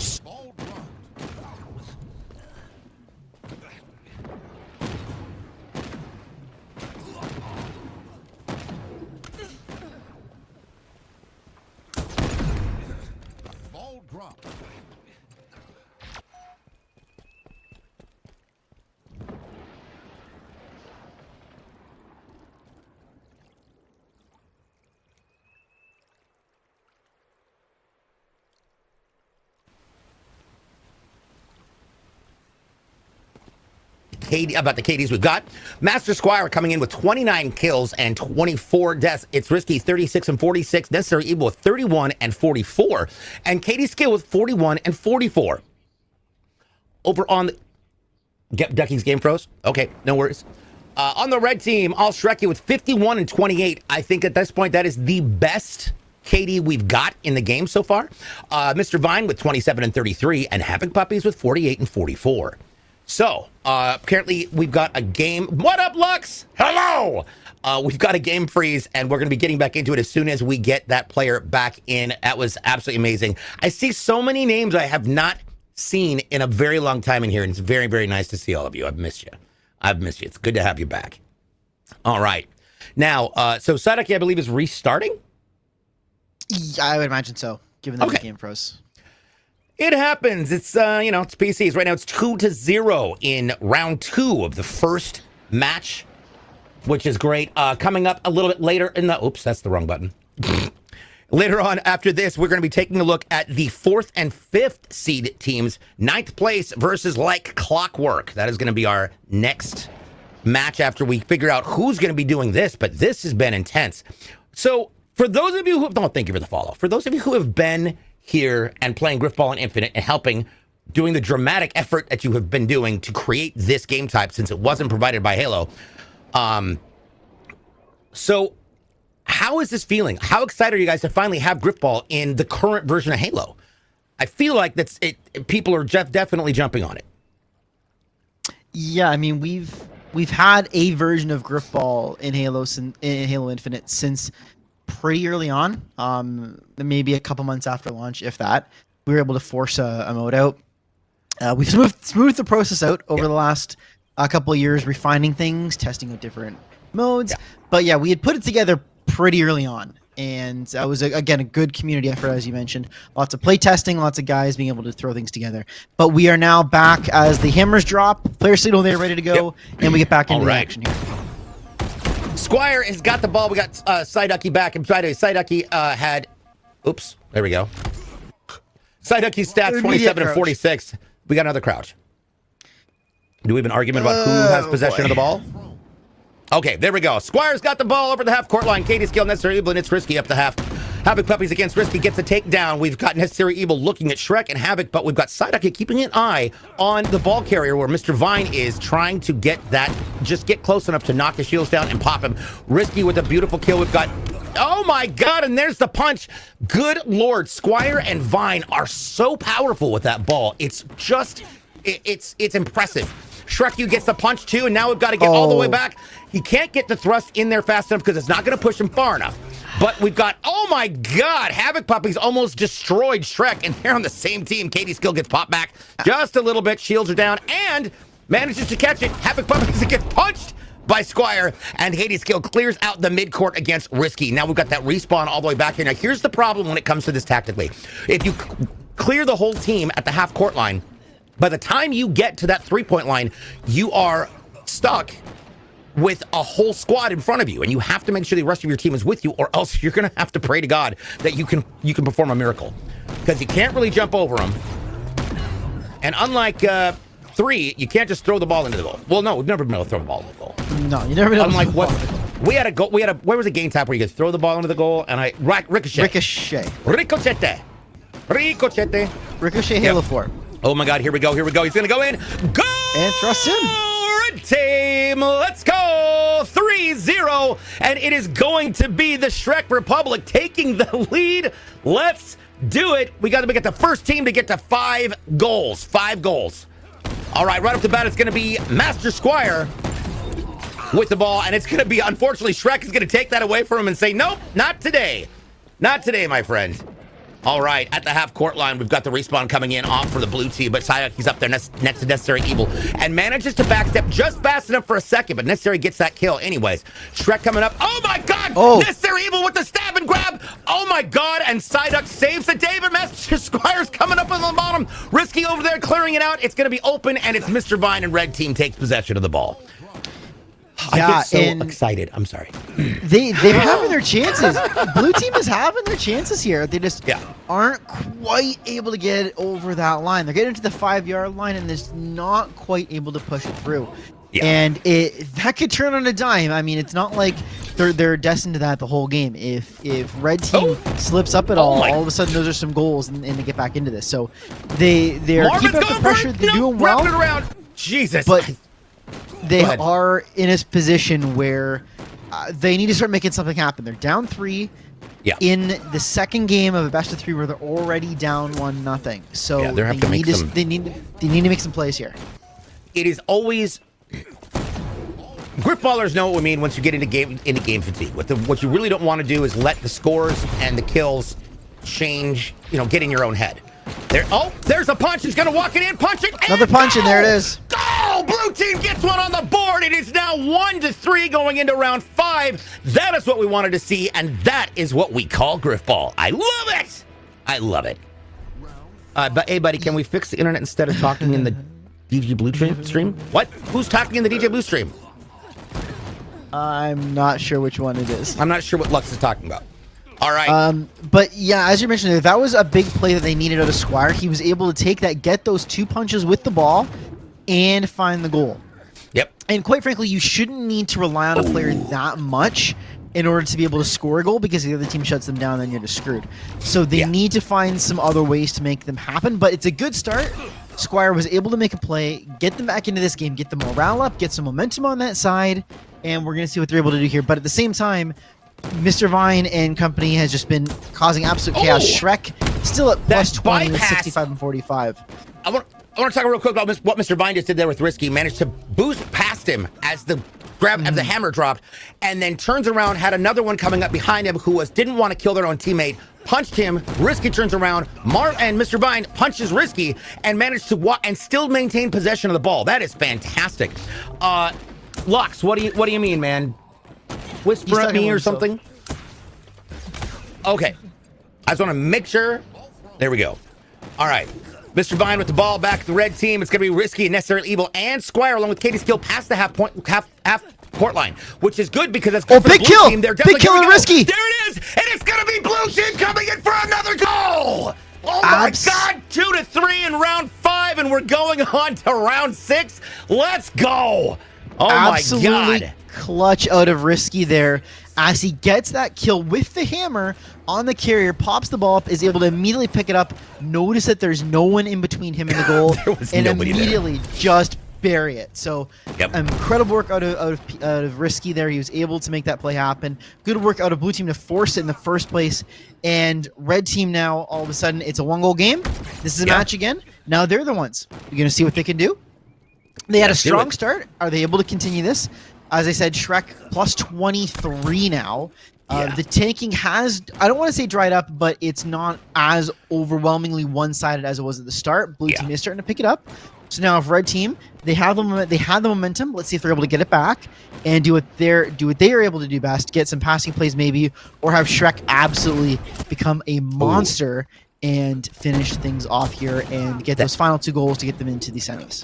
That was a beautiful move by Squire. He jumped back to miss the hammer and then thrust it forward across the plate, which of course you know how we feel about running across the plate when the enemy's there. They're nice, beautiful. Another punch for Squire as they bring the whole team back up forward to the half-court line. Side duck trends to drop Risky, and we've got Mr. Vine over there down with KD's skill while Master Squire goes up against Mr. Vine, but realizes, you know what, I'm not really gonna do that. I don't know if I want to try that. So waiting for the rest of the hammer tanks to come in there and protect him and to run offense. So one thing to keep in mind that definitely that happens in Grifball is it's unlike Arena Halo, and I've casted both. Arena Halo is very much a slow, it's a paced game where you really have to pay attention to where people are, what's going on, your environment, whereas this is just an open court and it's insanely fast. It's like the opposite of Arena because you're just going hard. The one thing I will say is that once you start doing that, there is a little bit of fatigue that occurs. And when you get into games like that last one, the first one was 45 minutes long, and you know they were sweating. You know they were sweating. Oh, yeah. But now it's that whole key of realizing if we lose this match, we don't go on. So it's very important for blue team to get themselves back on it and hide it. What up, E-Tased? Hello. But with that being said...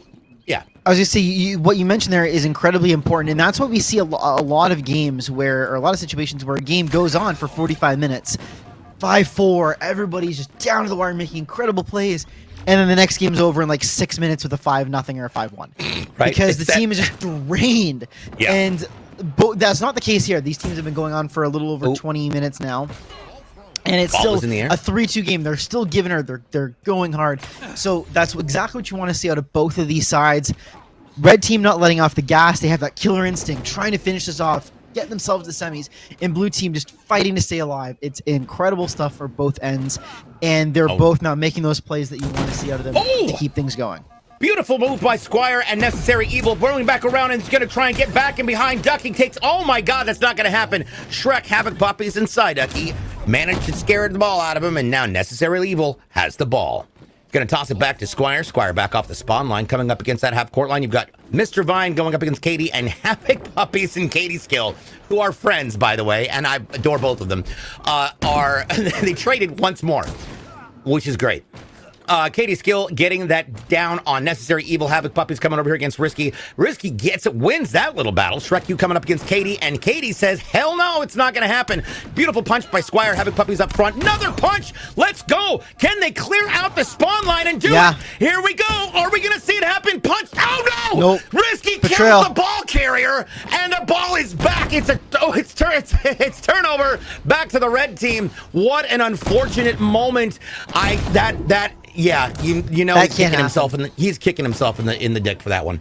Yeah, it's just blatantly like that cannot happen in this kind of a game. You have to make sure your spacing's okay. You cannot let a betrayal happen there. I mean, I know what Risky was trying, but oh my god, here we go. Are they gonna get it? Are they clear? Yeah, and that's what happens. Let's go.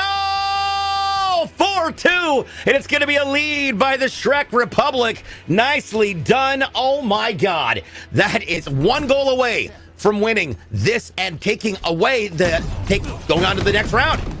So blue team, they have got as quickly as possible to clear that line and force them to make mistakes. They got to push them hard and force red team to make mistakes.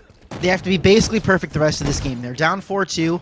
This is it. They're down to their last goal to stay alive. They've got to make the comeback, obviously. And red team has just been incredibly strong this game. They've come out and said, no, we're not going to drag this on for the same amount of time as last time. We are going to finish this. We're going to get out there, do our thing. We're going to tank the crap out of you. And they have been. I would argue actually not even necessarily to the same extent that last game was. It's actually been a bit more even on the tanking, but the play has been much stronger. They've been a lot smarter. They've managed to control those balls, and more importantly, capitalized on the opportunities they have had from the red side. So if they're able to make anything else happen, they're going to move on to the semis, and Shrek will continue his streak. So blue team here now on the back foot, having to make something happen. We're going to see how this plays out. So Mr. Vine's been over here just clobbering people along with the rest of the tanks from the red team. Going up against Risky is Shrek U, and the ball is out. It's going to be picked back up by Havoc Puppies, tossed across the spawn, and it's going to be Mr. Vine who's going to grab it. Psyducky playing defense and trying to get rid of any of the incoming tanks. That's going to be Katie Skills down. Risky is next. Risky's going to get bopped and dropped. Havoc Puppies did take down the rest of the tank, but they got rid of the problem. So there we go. Now you've got 2 coming in off that spawn. Now 3 as they try and clear the way to make one more goal. And the ball huge play. Master Squire grabs the ball and goes all the way to the half court. Let's go. Okay. My God. This is incredible work to make that stop. Yeah, and that's exactly what they needed here. As I was mentioning here, blue team doesn't have quite the same tanking power that they're used to out of their top 2 right now. And that's because red team is tanking just as well. So to get that clutch stop there, to get that ball back, that was looking very, very scary for them at the moment. But they came up huge, got that ball back, and now they're still on the back foot, but they're able to have a little bit more breathing room, push out a bit, and survive another day. All right, Psyducky. Whoa. Jesus. Psyducky with the ball. Katie's still trying to put up with Havoc Puppies, but Shrek U's behind her, and Katie gets dropped. Mr. Vine gets punched. Man, I didn't think he was close enough. Psyducky with the chase, but it's going to be Katie Skill is going to come back and knock and drop, and then we've got Havoc Puppies to half court line. Now, Katie Skill is going to lose that one, but Mr. Vine's going up against Necessary Evil, and they're going to trade. They're going to trade Shrek U with the chase down, and we've got Psyducky on the back end trying to come up about that half court line as we get Mr. Vine coming back in off the respawn. Havoc Puppies in the chase, and this is a dangerous situation because now red team, oh my God! Nope. Oh my God! Turnover, blue team. Yeah, some back and forth trades there. Some back and forth trades there. They managed to get that kill that they needed to get the ball back. Still now swinging it all the way to the left side as we see the tanking lines clash there at center. And Red team again is getting that little bit of an edge. It seems like blue is always just a kill or two behind, and red just able to hold them off with those trades. So nice work out of the red team. Blue got to have a little bit more of an edge to them, but as they make up the push here, they're making some happen.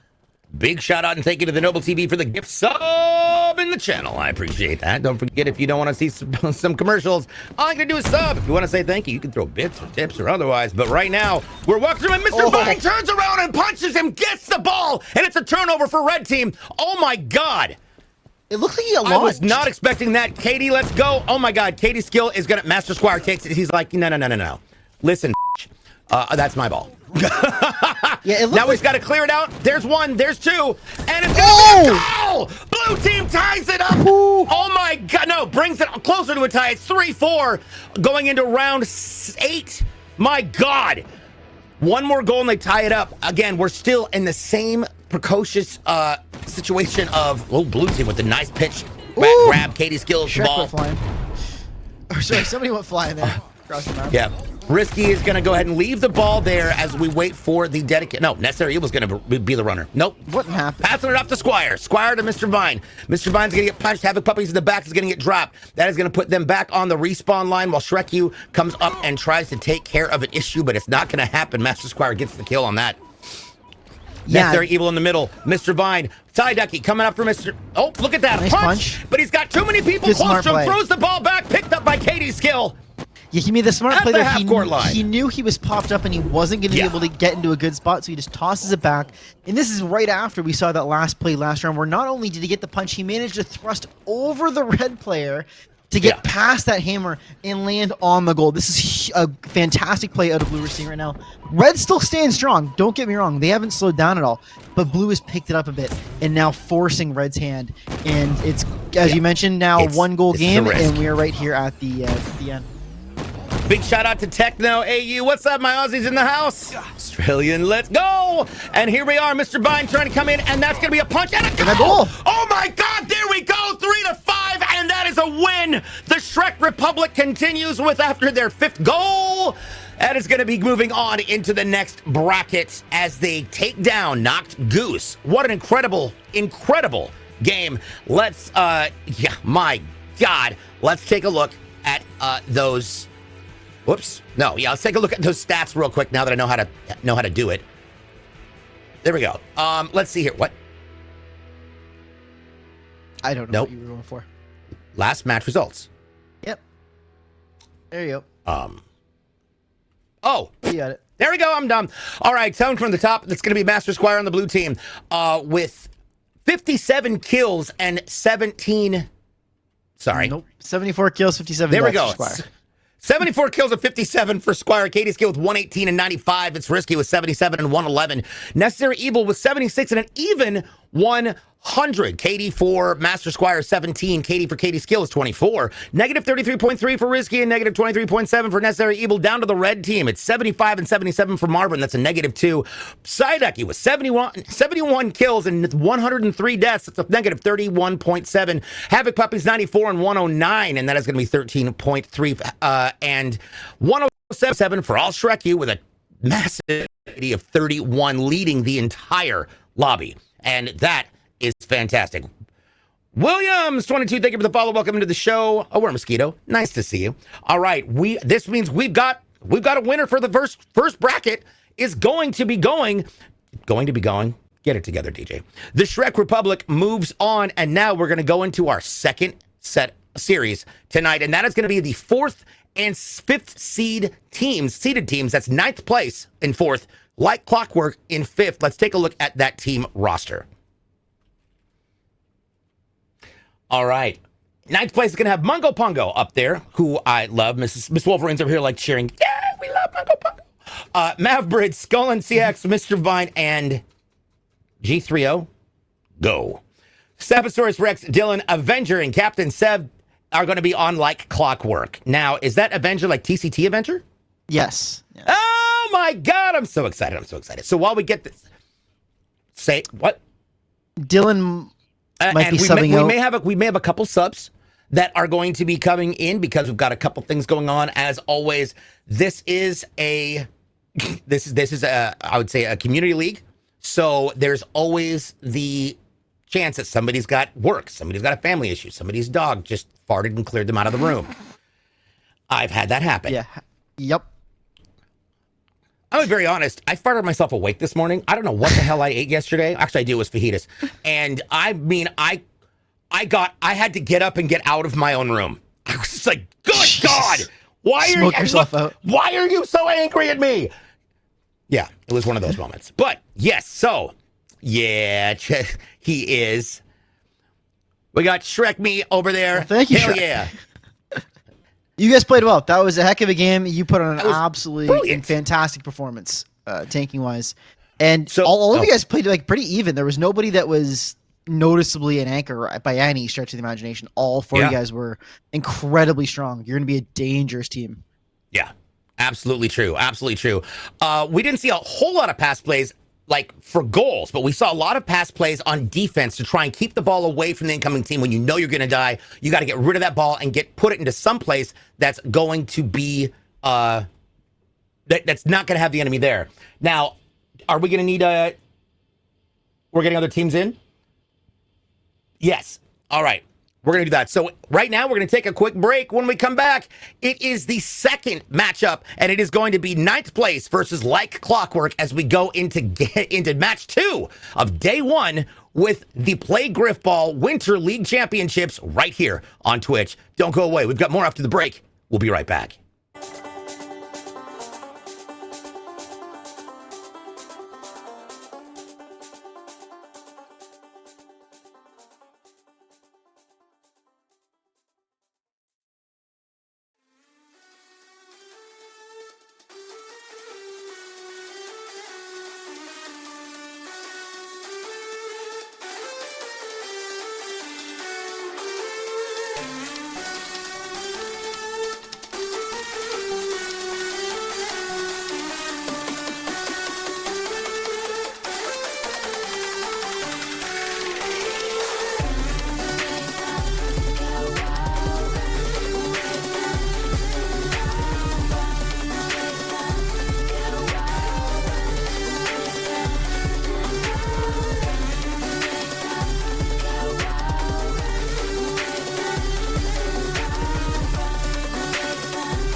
Get in on the action and get hammered at playgriffball.org.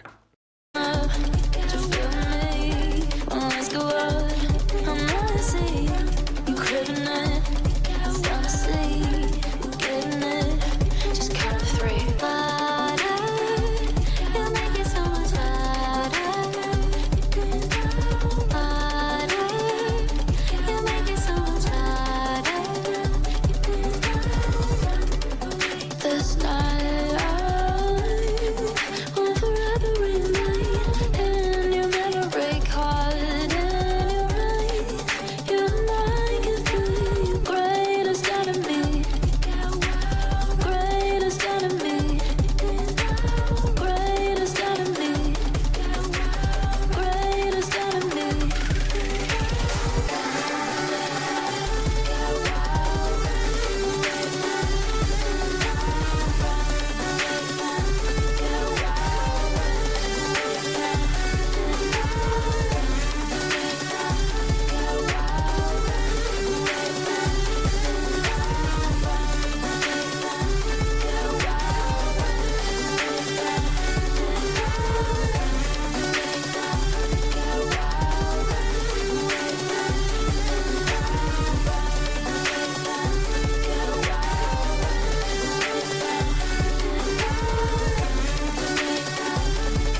it's a breakthrough, it's a breakthrough.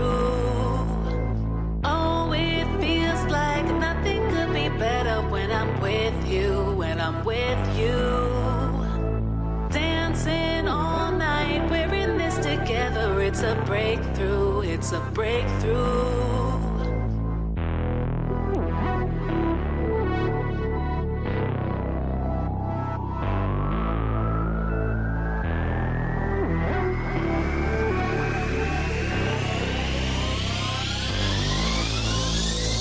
Where?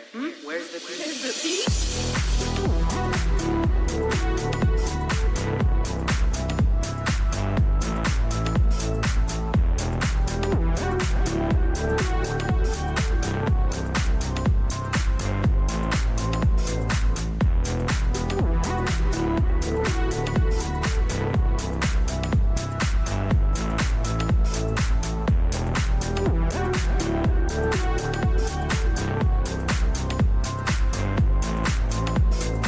Oh, it feels like nothing could be better when I'm with you, when I'm with you. Dancing all night, we're in this together, it's a breakthrough, it's a breakthrough. Oh, it feels like nothing could be better when I'm with you, when I'm with you. Dancing all night, we're in this together, it's a breakthrough, it's a breakthrough.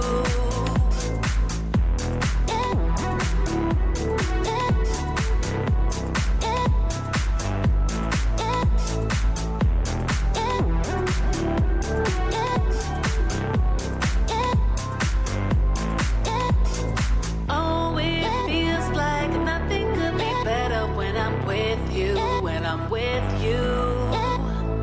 Dancing all night, we're in this together, it's a breakthrough, it's a breakthrough. Oh, it feels like nothing could be better when I'm with you, when I'm with you. Dancing all night, we're in this together, it's a breakthrough, it's a breakthrough. Oh, it feels like nothing could be better when I'm with you, when I'm with you. Dancing all night, we're in this together, it's a breakthrough, it's a breakthrough.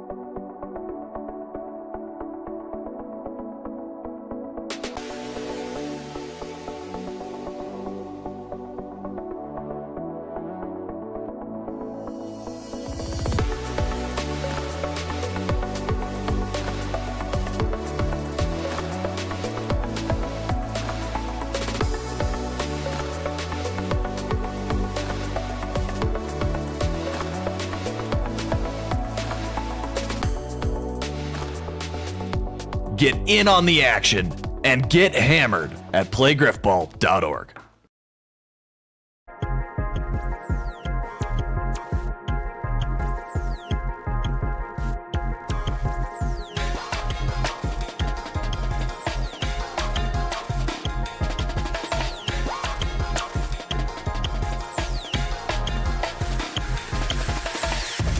You can fly, but you'll never get closer to the sun. You may rise at the price of everything.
Welcome back, everybody. It is day one of the Play Grifball Winter League Championship Series. We're live here on twitch.tv/DJPDX. I'm DJ, and with me, of course, is my other host, and it is Trespass. Trespass, how you doing?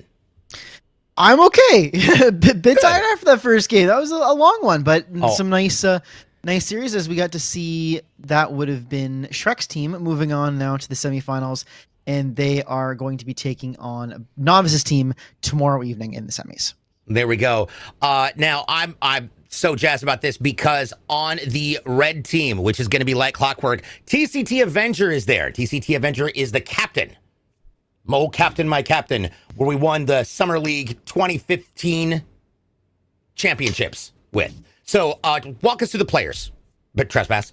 Yeah, so Moga's been around for a while at this point. He is going to be captaining ninth place, which is the 4th seed. Yeah, wrap your head around that one. But he's made up of Mavbird, Scullin, Mr. Vine, who we actually just saw was a sub on Shrek's team last series. So he is playing for his proper team tonight now. We're going to be seeing him run again. I'm assuming he's going to be taking care of that ball again. And they're going to be taking on Sabosaurus Rex, Dylan, Avenger, and Captain Sev, the 4 of them, as we push on. And we are going to be seeing how things go. Sab, again, another longtime Grifballer who I actually won a championship with back when we did one of the Halo 3 series. That's right. Good to be interesting to see how things shake up here as we get into things and kickoff is about to happen. Nice. All right, right off the pitch, it's going to be the blue team. No, red team. Dylan snags the ball after he gets the pop right off Scullin. Passes it over to Captain Sev. Now, of course, different teams, different people have different ways of playing. Sometimes you've got one carrier, sometimes everybody's hybrids. Sabosaurus Rex looking at Mungo Pungo with Scullin trying to push in, and Mr. Vine. Oh, God. I crouched already. Oh, is Mr. Vine on this team, or is Mr. Vine? Mr. Vine is on this team. He was subbing. He was subbing on the. Got it. Okay. Well, that's kind of cool. So Mr. Vine is back in it. We've already seen the kind of talent that we've got there with his ability to run the ball, and I love it. 5 seconds into the round, right? It's going to be a long God. It's going to be a long series. All right, as everybody, if you've never watched Grifball, as always, I will tell you this: we've got if somebody loses connection, everybody stops where you're at. You crouch, and you wait until everybody starts bopping the hammers. The key is not to move, Mavbrid. For the most part. Puppies, how you doing? It's been a minute. It's good to see you, Havoc. I appreciate it. Necessary Evil's in the house. Of course, an incredible captain and incredible player. It's good to see you, my dude. Even though I know I annoyed the living daylights out of you because I was just terrible. I was just awful. All right, they're swinging the hammers. We are back in action. Go. Sev's got the ball, and it's going to be Mungo Pungo trying to make that push, but Sab is going to say, hell no. Maverick comes back and tries to take out Sab, but doesn't get it done, and with that the pop-up. Now, that's one thing I'm loving, is the ability to pop up. And look at that. Mr. Vine stabs and grabs and walks away and loses his life.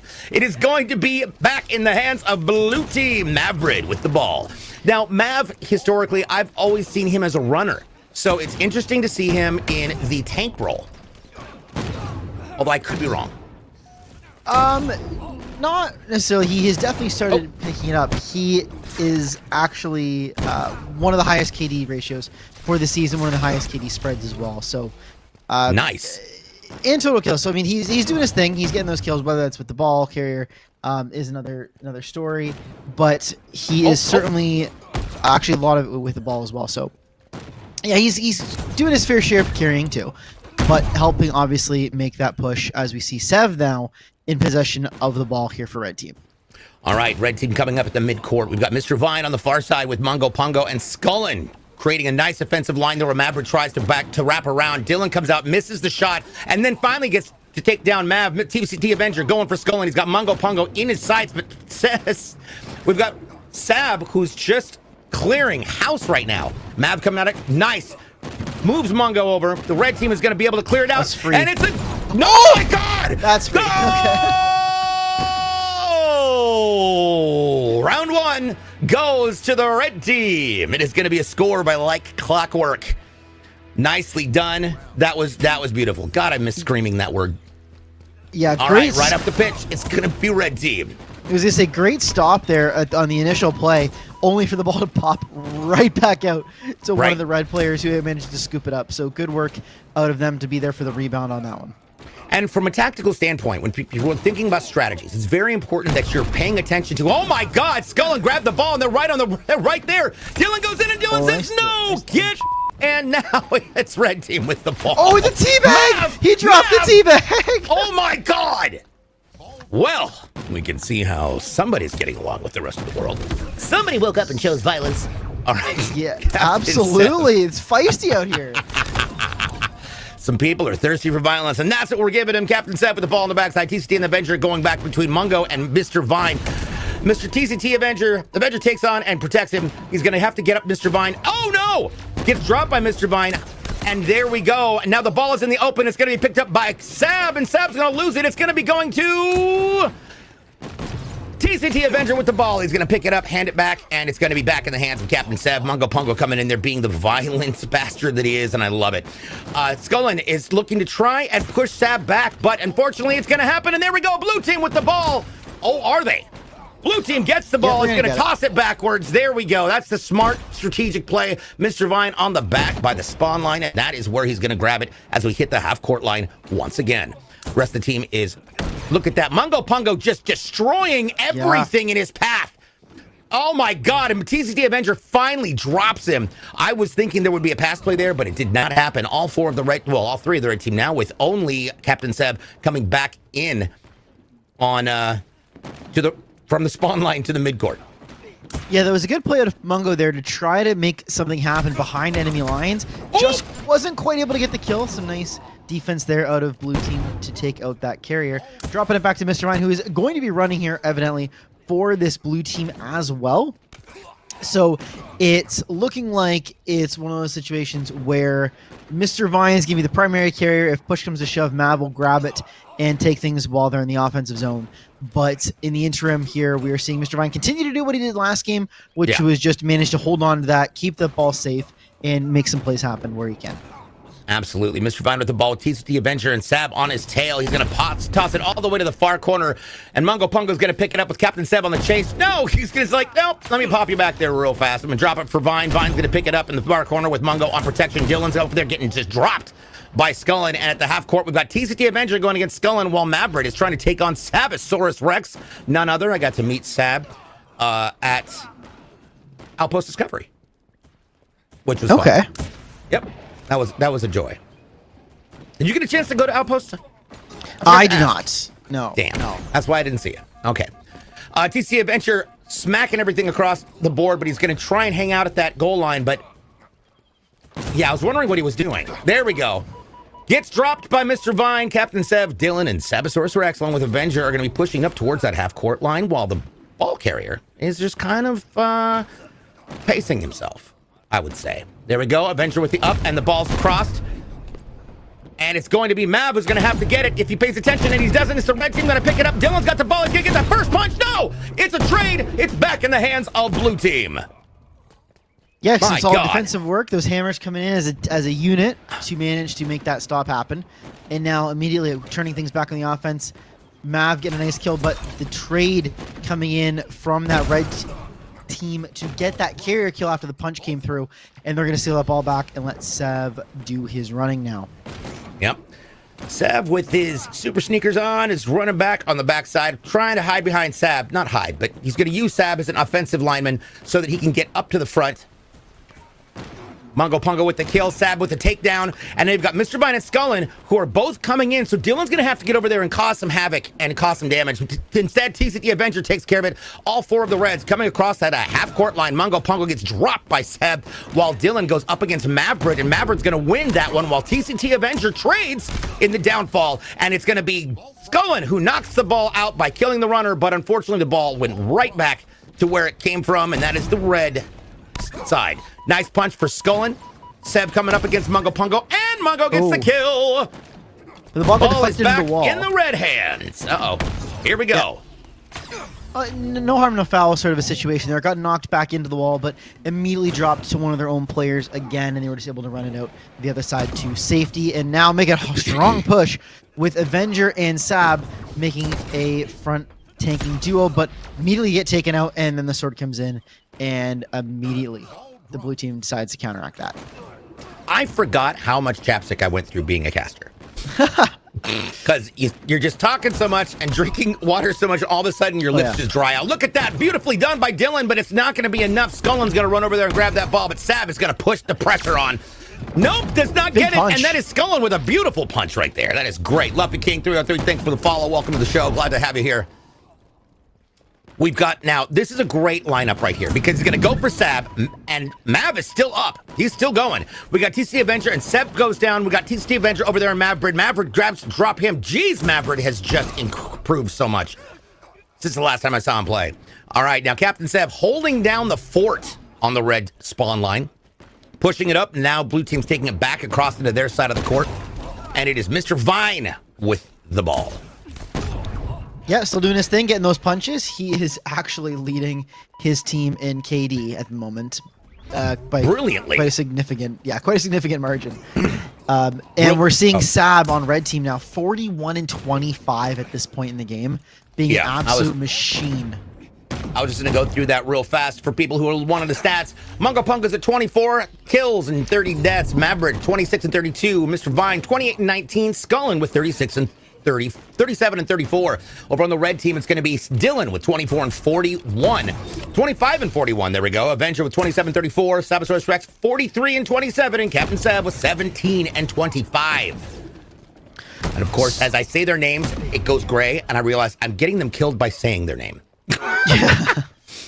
So again, I think we're seeing a situation here, although it's starting to develop more now where you're seeing Mungo's team on blue a bit more of an even tanking line. They do have a couple outliers, but red team is really being spearheaded by Sab, and he is the only one positive on his team.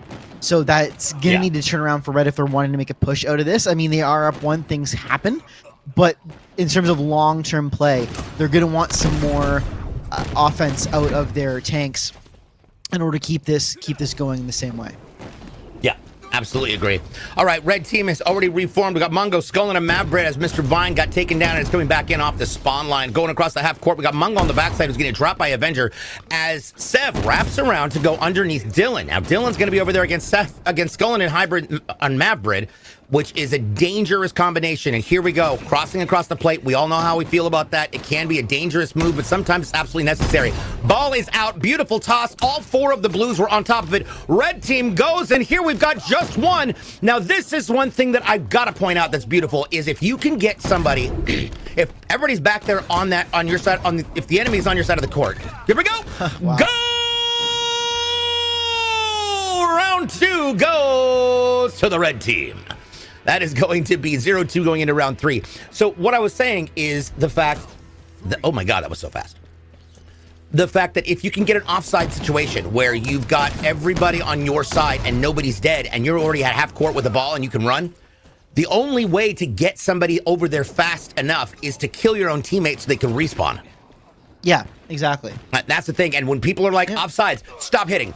You can die all you want, but stop hitting, because if they respawn, they're going to come at your carrier. And that is a dangerous scenario to have to deal with. Maverick going down by Captain Seb. Avenger coming up with Scullin, but Scullin says, hell no! Although Seb says, kid, please stop. Mungo Pungo, knowing what he's doing, he's probably laughing his ass off right now. If I'm a Pungo. Yeah. Probably not far off. Mav coming in off that respawn, but Scullin's like, I want revenge. Come here, bitch. Oh my God, a beautiful trade. Over with the ball carrier, we've got Dylan coming out of it. Dylan gets punched. Sabosaurus Rex trying to put the hurt on, but it does not happen. He ends up trading with Scullin. Now Mavbred on the protection. Coming up against Seb, gets the kill. Beautifully done. Dylan goes up high with a thrust, and it's not going to be enough. Here comes Avenger. He's going to try and take these down, but he gets, oh God. And now Mavbred and Mungo both down. That was a huge punch out of Mr. Vine because the other two tanks were off of respawn, so it would have allowed for the red player there to have a decent shot at getting to that goal.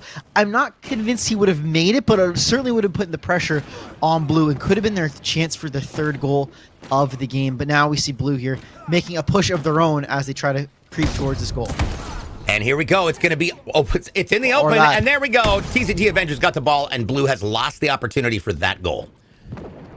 All right, off the respawn. You can't be awning it. It's too early for that. It is 10 o'clock. What are you talking about? I'm tired. Oh, it's 7. Eastern, bud. West Coast, Best Coast. Okay. Look at that. Ball goes back to the spawn line. It's going to be Dylan with the pickup on that as the blue team continues to try and just destroy the offensive line, and that is not happening right now. We've got Mav, Mungo, and Mr. Vine. Dylan could possibly be going for a pass play if we're lucky. But unfortunately, if he gets this kill on Mungo, that's exactly what's going to happen. If he doesn't, because they get the trade. Nope. Or Yeah. gets And eaten Mungo outright. Mungo's a monster. It is very hard to kill Mungo.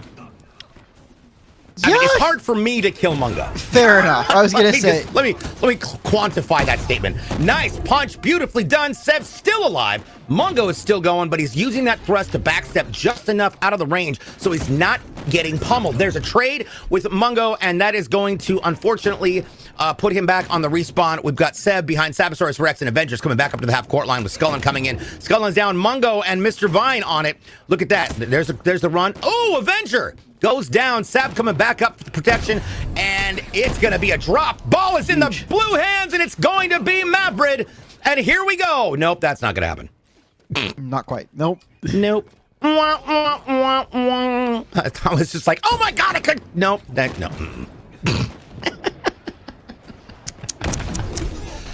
All right. Ball is up in the air. We got the, all the way to the far side. Hits the wall, and Scullin is going to grab it, and it's going to be Captain Seb on the chase. He's pinched by two. Oh! Sabs comes in immediately. Doc's Here under we him. go. Seb's Has a going free for the path. goal. It's And that's going to be a third of the game. Oh, that is going to be three goals for Red Team. That is like clockwork, taking the lead on game one of their match. Of course, this is a best of three. So even if you lose game one, you can still come back and win it. Right off the pitch, it's going to be Red Team with the ball. No, Blue Team with the ball. God damn it. That was gorgeous. Great play out of Mr. Vine, though. Gets the dodge back, thrusts in, and gets that stab just as the red player was picking up the ball there. So excellent work out of him to make sure blue team got possession off that kickoff. Okay. Mr. Vine grunted the ball. Sabosaurus Rex in the back end. Oh, he's getting pinched, and here comes Mungo. Mungo's just like, no. Not today. Not right now, at least. Seb takes down Mungo, turns around and gets blocked by Scullin. We got Avenger coming in, but we've also got Maverick who gets a beautiful hit on him. And before he gets taken down by Sab, and then Sab drops Scullin as well with a double. And not going to be a triple because Mungo takes him down. Captain Seb, TCD Avenger, and Dylan on the midline. Scullin coming back in with a kill. Gets back up, and before Seb can kill him until he gets too close and, well, kill them. I should probably stop saying their names so they don't die as much. It is literally the caster curse. It's called that for a reason. Yeah. The amount of times that has just happened is ridiculous. All right, Seb coming in, Maverick and Pungo trying to get that across, but it's not going to happen. Scullin, nice play right there by Mungo Pungo before he got dropped. Maverick with the cleared out that far corner, and now we've got everybody on the respawn. Now here's the problem: we've got all four there. You've got to be able to carve a hole in that, and here we go. There it is. Are they going to do it? No. There it is. Yes. No. Yes. Oh, blue team! No, yeah, let's go! Blue team with one. It is 1-3 with red team in the lead going into round 5. That was amazing. What did you see there? I saw that. I don't think Scullin realized that he had the ball initially. It got bounced around after some kills. He just kind of sat there. He picks it up, and it was almost like he looks at like, oh, I should probably run this towards the goal, and then backed up a bit. So Where's my hammer? Oh, it was, yeah, exactly. It was crazy. That was a heck of a sequence of events, and some excellent trades there out of blue team. A great stop out of red initially to keep them from just straight walking that in. But the trades come in. Blue team is finally able to get those clutch kills that they needed. Scullin grabs that ball, just backs it straight up in, and they are able to get their first goal of the game to bring this back within 2. There we go. 17 minutes and change into our first game between 9th place and Like Clockwork. Now, granted, 9th place was, I believe, 4th, and Like Clockwork was the 5th seed, so they're definitely very evenly matched, so to speak. And I think that's why we're seeing these longer games, because once you get down to that finite, I was gonna say infinite, damn it, the finite level of performance and skill set, you want to make sure that you're not giving the other team an advantage by making a stupid mistake. Exactly, that's it. When it gets down to this sort of a gap between the two, where teams are pretty even, there's no one that's walking over the other. It's all about grinding your opponent down, forcing them to make those mistakes, and then immediately capitalizing on them. And that's something that we saw Evil's team struggle with in the first game, was capitalizing on those mistakes. And now we are starting to see these both of these teams are doing a good job of making that happen. In more particularly sticking with the play. If they don't get that initial score, they're not giving up on it. They're saying, you know what, next person in, I'm getting that kill, or I'm gonna grab that bomb and do something with it. And they're sticking with it, and you're noticing a big difference on both ends here. I want to point out what Sab just did with the ball, because the ball sat there and you saw it in front of Sab, but he had two different tanks he's going to have to deal with at two different distances. So he clobbers the first, bumps the second, grabs the ball and tosses it back, because if he'd have grabbed the ball, he would not have had the range that his hammer provides. And that is such an important element when it comes to defense in Grifball. Such an important element. Yeah, and it's also managing to make sure you're watching out, you're not betraying your teammates off of those as well. So that was excellent work out of him there to make that play and to keep things moving in the right direction for his team. So, all right. We got Captain Seb on the red team with the ball. Maverick coming across the half-court line with Scullin and Mungo. Mr. Vine's going to have to respawn. Dylan comes in and gets just clobbered by Mav before Scullin comes in and kills his own teammate, because, you know, that's him. He takes down one, he takes down Avenger, and Dylan takes care of that problem. We've got, the problem here is that they're being held into their own side of the court by the blue team. Blue team's really doing a good job of being aggressive in this situation and making sure that they're trying to hold their own, or at least not let them get a whole lot of depth into their side of the court. Yeah, and the reason for that is because, as I mentioned earlier, blue team's tanking is much more evenly spread. They only have... Look at the lines and the positioning. Right. They have one who's even. Everybody else is either is basically positive, with the exception of Mungo. And that's what you're seeing. Oh my God. Round 5 goes to the blue team, bringing it up 2-3. They are definitely not out of it, and this is going to be amazing, because all they need is one more goal to tie it up, and then if we can manage to get 4-4, we've got another we've got another grip ball. Yeah. And Mungo is a player, he brings that kind of it factor. He's not a player that is going to just overwhelm and dominate a game, but he just brings something to the table that makes it hard to deal with sometimes. And that, I can tell you what it. Oh my God! There it is! There's another goal. Exactly. Blue team comes back with another goal. It's a tie game, 3-3, going into round 7. My God! As you were saying, sir. No, as I was saying, is that now you're starting to see it where, you know, Sab's plus 20 tanking line isn't cutting it when you've got Dylan going negative 35, or a couple of the other both going over negative 10. Like, they're gonna have to pick it up here. And blue team, they're on a roll, they're doing their thing, and if they keep this up, they're going to swing this into a win. So at this point now, you need red team. They know this. This isn't a surprise to them. It's not like they're unsure of what they need to do. The answer is simple. That's dangerous. They got to get some kills. And here now you're seeing this. Carrier was killed, but not before tossing the ball out. It's going to allow red team to grab it and move up. All 4 of the blue tanks dead, now coming off respawn. But it's a line here where red team has to start getting some more kills. And the number of kills isn't necessarily what's important. It's the type of kills. But you can't be overwhelmed and just swarmed either. You can't be fully dominated. Otherwise, you're just not going to get anywhere, which is what we saw for these last few goals. Yes, absolutely. By the way, I want to give a shout out to thank you to Omnipotent Prime and Procrastinata. Thank you for the follows, along with Luffy King 303. Appreciate it. Appreciate it.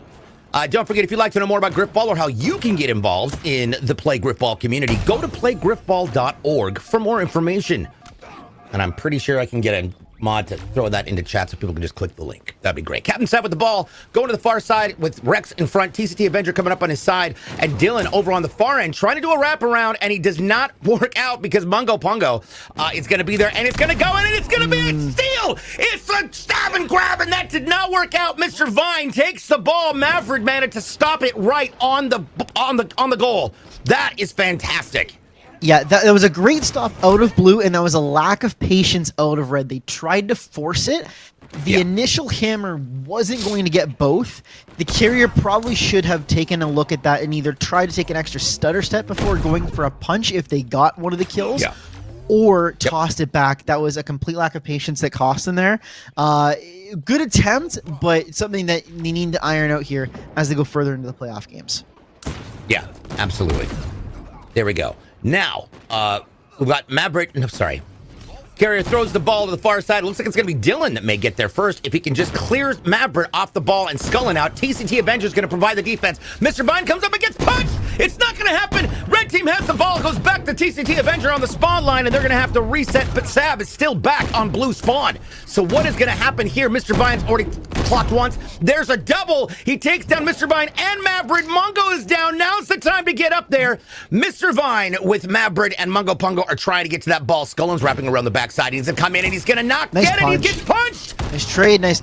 Almost had the double there. And Oh, red team turnover. Red team gets the ball. Nicely Avenger done. Coming up massive there. A couple of huge kills to keep blue team off the ball, recover it, and get it over to Sev to start running before pushing up himself. So nice two-piece out of Sab Oh my there. God, here we Let's go. open No, things up. no. Grifball give it. The ball's loose in front of plate, and he's able to put it in. Red team takes the lead 4-3 as we go into round 8. Once again, such an extraordinarily well-matched group of teams. And here we are, right off the pitch. It's going to be Dylan. Nope, yep, Dylan with the ball. Dylan survived, tosses the ball back. It's going to be Seven, grabs it. Mavericks on the check. Maverick, blah, blah, blah. Use your words, DJ. Maverick's on the break. Ball goes across. Oh my God, if Mr. Vine had managed to catch that midair, that would have been a goal. We got blue team. Mungo Pungo takes possession, and now they are in the zone right here. All they got to do is try and keep these guys off. And here we go. No, my God. Captain Sev with the most beautiful save. That is, how many have we seen like this? This is great. It's a lot. And again, that was also probably a lack of patience from the last couple of guys there, though they have a little bit of leeway given that they did have 4 up at the time that they started the push. And it was realistic, I think they'd get 1 or 2 more kills than they did. But good work there out of red to stay strong. Oh my God. Play some solid defense and keep the lead that they have to avoid this being a sudden death match for the time being. Maverick's got the ball with Mr. Vine and Mungo Pungo on the front. Scullin coming up, can take care of Dylan. Dylan goes down with TCT Avenger. Sees Scullin. They're going to try and match up while Sev looks at Sab, trying to figure out what they're going to do about the ball carrier, which is not anybody. Here we go. Red team takes possession of the ball. It's going to be a turnover for Reds. Captain Sev's got it. The ball sat there for a minute. Now, it used to be that there was a timer, and if you didn't pick the ball up in a certain amount of time, it would reset. Is that still a thing? That's a great question. I'm trying to remember, actually, but I haven't seen it because the play is so fast. Well, and who's going to leave the ball sitting there? Well, I mean, one of my favorite moments, it's a great clip, Doc Chaos, for those of you who remember, God bless him, who is passed. It's not. Shrek is saying it's not. Oh my God, Scullin gets the punch. He's going to go forward. No, he's not. Dylan, Sab, Mav. Oh my God, that was so potentially amazing, and it just got completely screwed. TCT Avenger with the ball, passed it up to Sev. Sev at the midcourt. TCT Avenger across the half-court line. Dylan going back to take care of the spawn as they try and move in. They've got to clear the pad, and it's not going to happen. Mr. Vine with the steal, and the ball is down again. Sev grabs the ball, gets dropped by Mungo Pungo, and now blue team's got possession of it once again. Oh my God, this is why I love shoutcasting Grifball. It's like being high. Oh, that was an incredible play out of there. Manages to get the stab, ends up getting traded out, only for one of his teammates to trade that out and hold on to things. Nice back and forth there to keep possession of this for blue. And Mr. Vine keep going. Sorry, just back to your question there, just to a brief second. No, it's actually not a thing in Infinite. I didn't think it was. I just wasn't 100% sure. That's why I haven't seen it, because it is not a reset. There's just really no need for given the speed of the game. All right, we got Mr. Vine back there behind Mungo and Maverick while Sabosaurus Rex comes and tries to break through that line, but it's not going to happen. Scullin comes up and protects him, but Maverick goes and gets the avenge for Scullin's death. Scullin back up off the respawn. TCT Avenger coming back up, Captain Sev, and look at that, Mungo got 2 of them. Oh my God, Dylan coming up the respawn. Here's Sev, and the ball carrier is over there. Maverick's going to try and protect him. It's not going to happen. He gets punched. Beautiful punch right there by Mr. Vine. TCT Avenger gets pushed back. Mungo gets a kill. He's going to try and go for it, but TCT Avenger drops him, and Scullin drops him, and the ball carrier is still in the middle. Mr. Vine's trying to find a hole in this offensive line, but he's so talented when it comes to making these ball punches that he's nailing it every single time, and so all it is left is for his teammates to clear the way and break a hole. There's the ball. No! Then Seth grabs the ball, and it's going to be a turnover for red team. That was awesome. Ball is across. TCT Avenger with the pickup. It's an open and that's lane. a free. And there it is. Beauty! That's a pass play. That's a goal. Red team with the win, 5-3. Game 1 goes to like clockwork. What a fucking game. Sorry. Fantastic work. What a game. Fantastic work there out of... Absolutely fantastic. I'm so impressed.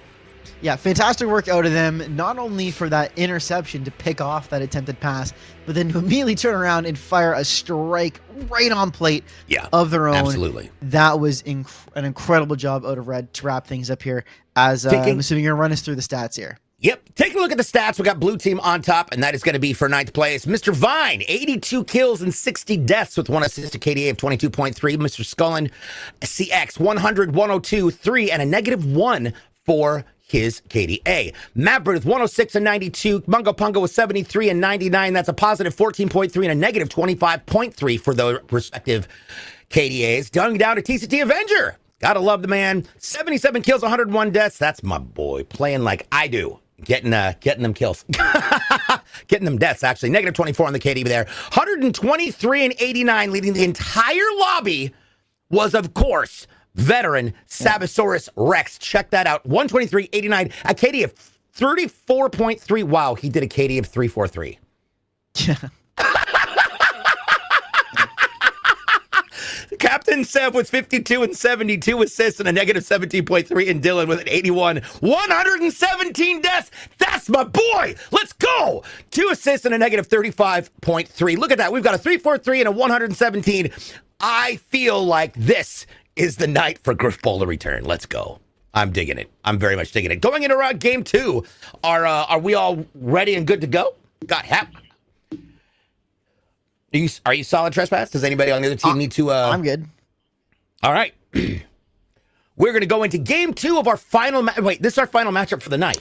Assuming Red wins. Otherwise, we game 3. I mean, just like of matches of... Oh, yeah, the last series of the evening, yes. Of the evening, yes. Yeah. All right. So as they're getting started, what are you looking to see happen in this game? I want to see the rest of Red Team actually step up their tanking even more, because if they do, they're going to be able to finish this off quicker. If you look at the tanking line, the tanking stats, Blue Team either went positive or like 1 negative.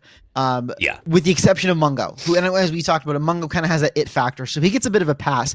On the Red Team, only Sab actually went positive. He went incredibly positive, but the others, if they could pick up that tanking even more, that's ball game. Like, they managed to make those plays happen even with that tanking deficit, much less if they had that with them. So if they can keep up those plays, that's really what I want to see. Are they able to keep forcing those errors, keep capitalizing on those opportunities when they have them? And if they are, I think Reddit is taking this. Otherwise, Blue, Blue needs to start forcing errors a bit more, as opposed to simply relying on the errors as it goes on. We're gonna have to do a reboot. We had a game crash in production, so just everybody hang on. Big shout out to everybody who's in the chat. I see Mr. Guest is here. Cosworth says 3:20 a.m., so I'm off for the rest of the tournament. No worries. All right, we are back in play. Right off the bat, it's going to be Red Team tried to get it, but Mungo Pungo with the slap down, and it's going to be Scullin who grabs the ball and takes it back to the team. He's going to pop it over to Mr. Vine, obviously the dedicated runner primarily for this team, and with that level of specificity with the way that he punches is a good reason. TCT Adventure on the push, and at the half court line, Maverick gets take down, and Mungo Pungo says nope, while Dylan says, hey, guess what, bitch? Blue team back on the respawn, and we've got a reset over here. Okay. TCT Avenger on the backside with Mungo, but Captain Sev sees what's happening and is going to try and make that push over there. Now we've got way too many blues on there, and it's going to be all the way across to Scullin. Yeah, and as we see him sneaking up along this right side, he's going to go for that punch. He's only got one to beat now in Avenger with Mr. Vine coming up to swing behind. Gets that trade, though, with Dylan, as we see Scullin still holding onto that ball. So it looks like we're going to see the two of them kind of be joint runners. Mr. Vine usually taking more of the things, more of a lead on that. But at the moment now, more of a running by committee situation, which is going to be interesting to see how that plays out over the rest of the game.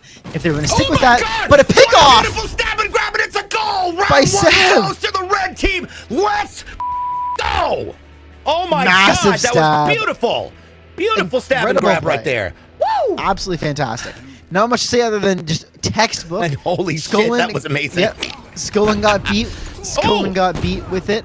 And Seb just grabs it free walkaway. He That could have had a was- sandwich before he put that one in. That was gorgeous. That was so good. All right, Captain Seb coming over here and punches the crap out of Skull, and we got Mr. Vine coming over, but TCT Avengers says, nope. How about this? Nope. Oh! Now, oh my God, look at the ball bounce. Wait, that got launched? Clipped it, and that is going to be going now to... They're still up. Oh, God. Red still has Can pressure they do here. it? Can Red Team grab it and make it happen? No.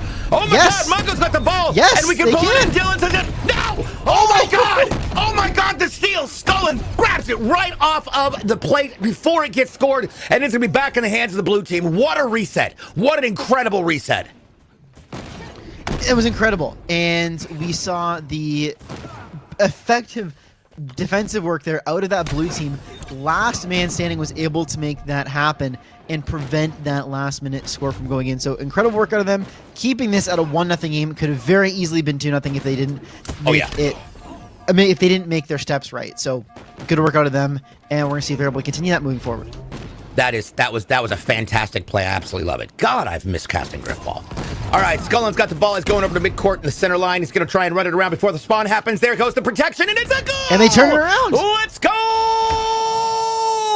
Round 2 goes to the blue team. And that is going to be 1-1 going into round 3.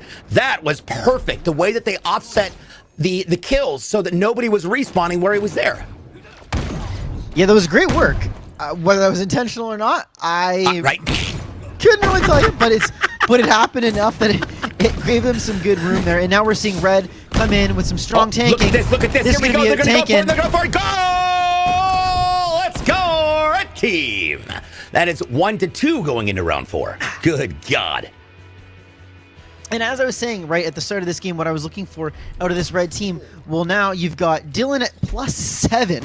You've got Avenger Good only God. -3, Sab +5, and Sev even. So they've turned that tanking around. So now they're actually getting that tanking that they were looking for on top of that playmaking ability. So blue team has got to turn this around, or this is going to be a walkover from Red. But we do it looks like we have another a crouch timeout. and another tech issue here. We're going to have to sort out in a second.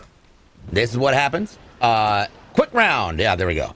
Theo woke you up. How's Grifball been? Well, Grifball is great with 1F, but otherwise, I'm loving it. I'm loving it. So, as we saw in that last one, that was a beautiful turnaround. Managed to get the kill, and that goes right into why you don't want to go right in front of your plate with the ball when you've got that much there. Throw it away. Even if you throw it across the court to them, don't drop it down because it's going to drop. Because if they take it, they're going to score just like they did. All right, red team with the ball, Captain Seb. We've got Mavrid and Mr. Vine along with Scullin coming in there, and they're going to try and grab it and take it. TCT Adventure on the back for the defense. Sorry, I almost belched. Scullin going in. This is interesting to see because there's we've seen a different level of performance from each of them each round. Yeah, it's been a bit wonky. Like, it's almost like they're back and forth figuring each other out, which is what you want to see out of this. Yeah. But right Analysis. now, It's an issue of analysis. yeah, effectively, they're figuring things out, and that's something that we see happen with these sort of teams. Now, knowing what to do and actually being able to execute on it is two different things. Yeah. But as we see here, Seb for that sneaky beaver play along the left side. Oh, he was hoping to make it to plate. Wasn't quite able to get there before the carrier was taken out, though. Maverick with the ball. He's going to hand it off to Mr. Vine, I'm going to assume. Sabosaurus Rex on that ball dropped. And it's picked up by Scullin. Oh, Scullin's just like, oh, I guess I'll hold on to it. Screw it. Captain Seb on the chase right there. TCD Avenger clears out the back end. There's the ball. It's open. It's going to be grabbed for Sabosaurus Rex. Could get it. No.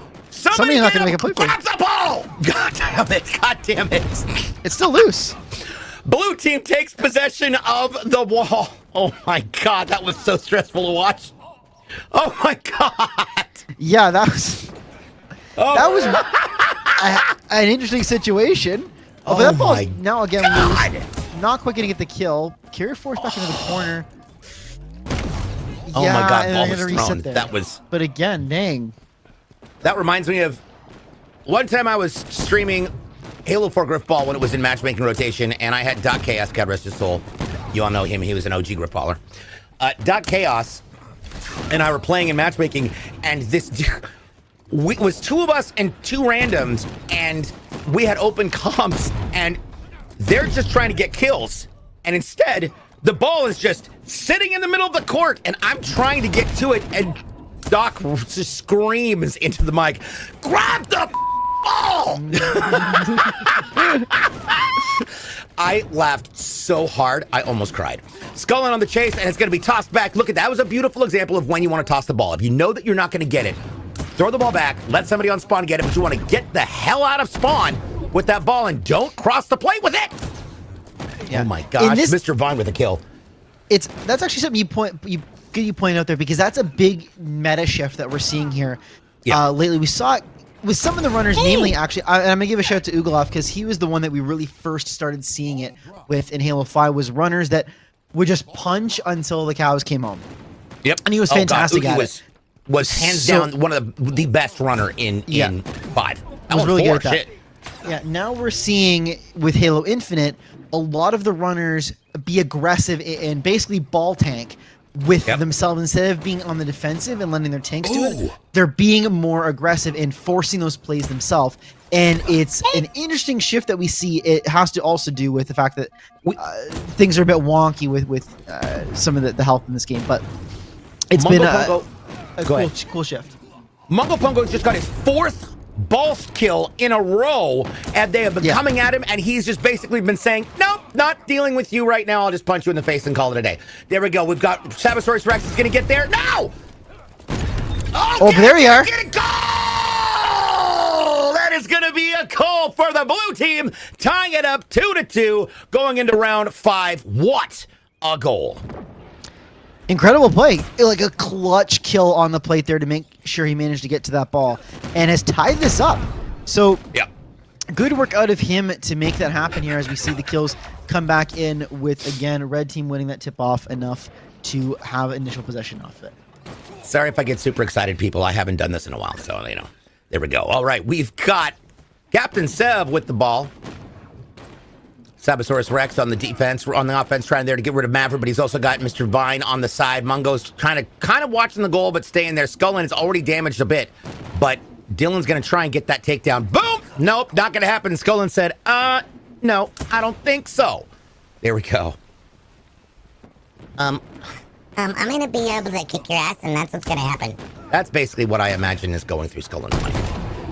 Oh, Bungo Pungo got the ball, tossed it up to Maverick. What? Maverick's got the ball, and Dylan. Why would you? Well, that was he panicked. Here we go! There we go! No! Yeah. I'm not sure what happened to that whole sequence of events Shit there. happened. Like, that should have been that should have just been a walking towards the goal. Let your tank take the initial one, and if they have an extra spawners, then toss it back. And instead, he just forgoes that, throws it back, and they almost managed to make that right with their own passing play, but some clutch defense coming in from red team to get that kill on Skullin there on the plate to prevent that from going in. Absolutely, that is correct, my friend. All right, we've got Captain Seth with the ball. Mungo Pungo's trying to push, but Maverick's going up towards the goal to try and stop him. Maverick shields down, but he gets the kill. No! Ball is down, and Dylan gets it. Mr. Vine, and now Saps. Oh my God, Dylan with the save. Dylan walks away with an amazing series of kills that was absolutely necessary right there in front of the goal. That was precision hammer work. Absolutely incredible. Well done to Dylan. Yeah, no other way to say it. You nailed it. That was great work out of him, was able to clean up those 3 kills clutchly. Now, I think on the last one, he may have had some some assistance if all else failed, but he didn't need it because he went on that triple to clean house, Yeah. keep things safe, and again force things back. But now, Mav with the punch. Can they thrust it? No!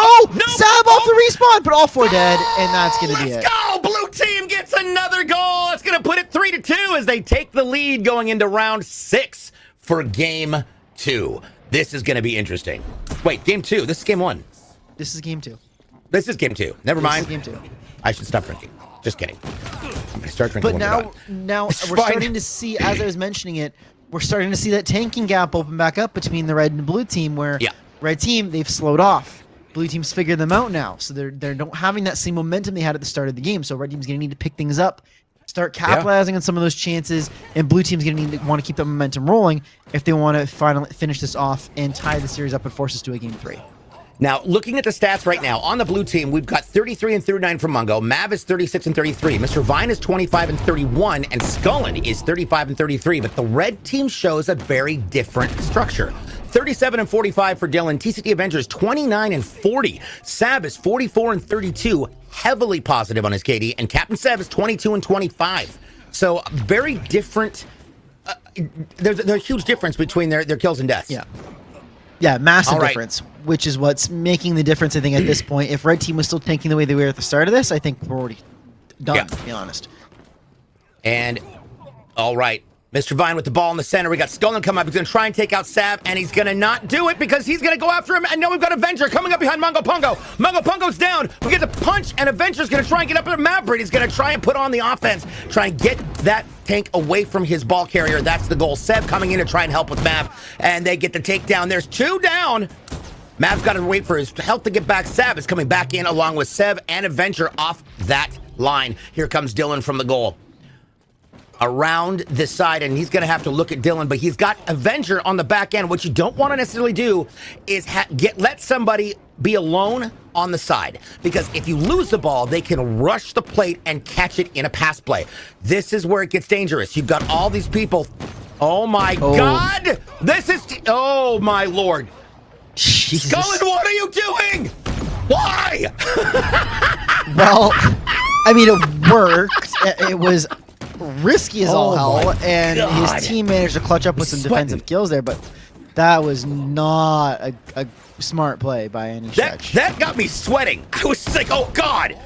All right, ball is down and in the open on the red spawn line. It's going to be Mungo Pungo with the pickup Scullin on the offense. He's going to take down Avenger, and then we've got Captain Seb coming. The ball gets tossed back to Mr. Vine. Mr. Vine with Sab and Dylan. Mr. Vine's got Maverick. Maverick gets the kill, but he takes a little bit of damage. He's going to go up against Sab, and they're going to trade right there, which means Avenger has an open shot for Mr. Vine. It's going to get punched, and that is called joy. Dylan, Avenger, and Sab coming in off the respawn, and we have got, wait. Where did Dylan go? There we go. He's there. I was like, Dylan, can you respawn, please? All right, ball is down to the open. It's going to be Avenger who picks it up, takes possession of the ball. Captain Seb, and Dylan already pushing across that half-court line. Dylan with the wraparound. Now, here's the best thing that you can do is to manage to clear that line. And Captain Seb's got the punches down, so now it's just a matter of getting it in. It's a goal! Wrong button. 3-3, and now it is tied going into round 7. Going into round 7, brilliant. Let's talk about that last play. Yeah, so the carrier there, what happened was blue team initially had that ball, and the red player was able to take out not only the carrier because he kind of got caught between his own tank and the red player, but he also got the other blue tank. So we got the 2-piece, allowed red to get the ball, and then they immediately swarmed. And were able to get some clutch kills, find a path out runner who was able to get that final thrust towards the goal and drop it in as the blue players were coming off of respawn there. So great work out of red to capitalize on that opportunity they were given. Mr. Vine's already gotten several different punches in this game. Overall, he's been absolutely killing it. Maverick with saving him, and then he gets a double. Maverick's going for that triple, and it's going to be Dylan. Mav is going to try. Nope, Mav goes down. Scullin's going to come back up and take care of that, protecting, of course, their favorite runner, which is Mr. Vine. Mr. Vine gets another punch. Good God. Captain Sev trying to chase it down, but Scullin says, nope. Oh, my God. Scullin said absolutely not. Dylan coming back. Mungo Pungo going to take care of that issue real fast. No, he's not. Dylan gets a double, and the ball gets passed back to plate. Mungo Pungo gets dumped, and here we go. No, Pungo's got the ball. For some reason, Dropped it it off to Mr. looked Vine. like he was dead. There we go. Huh? No, so he just dropped it off from Mr. Vine there, who Yeah. seems to be now. They switched back to him being the runner. Got to it. Moving Yeah. forward, Which and is it's, which it's is paying which is dividends. smart. Which is smart. But we've got Mr. Vine with the ball, Mungo Pungo, Maverick, and Scullin. Well, I said Scullin and died. It's awesome to see them still running tanking lines. But here we go. Ball's going to be tossed across because there's no way for him to have survived that. But now he's got 3 tanks coming in, and you've still got the respawn time. There goes. Oh, my God. That was so close. That was so close.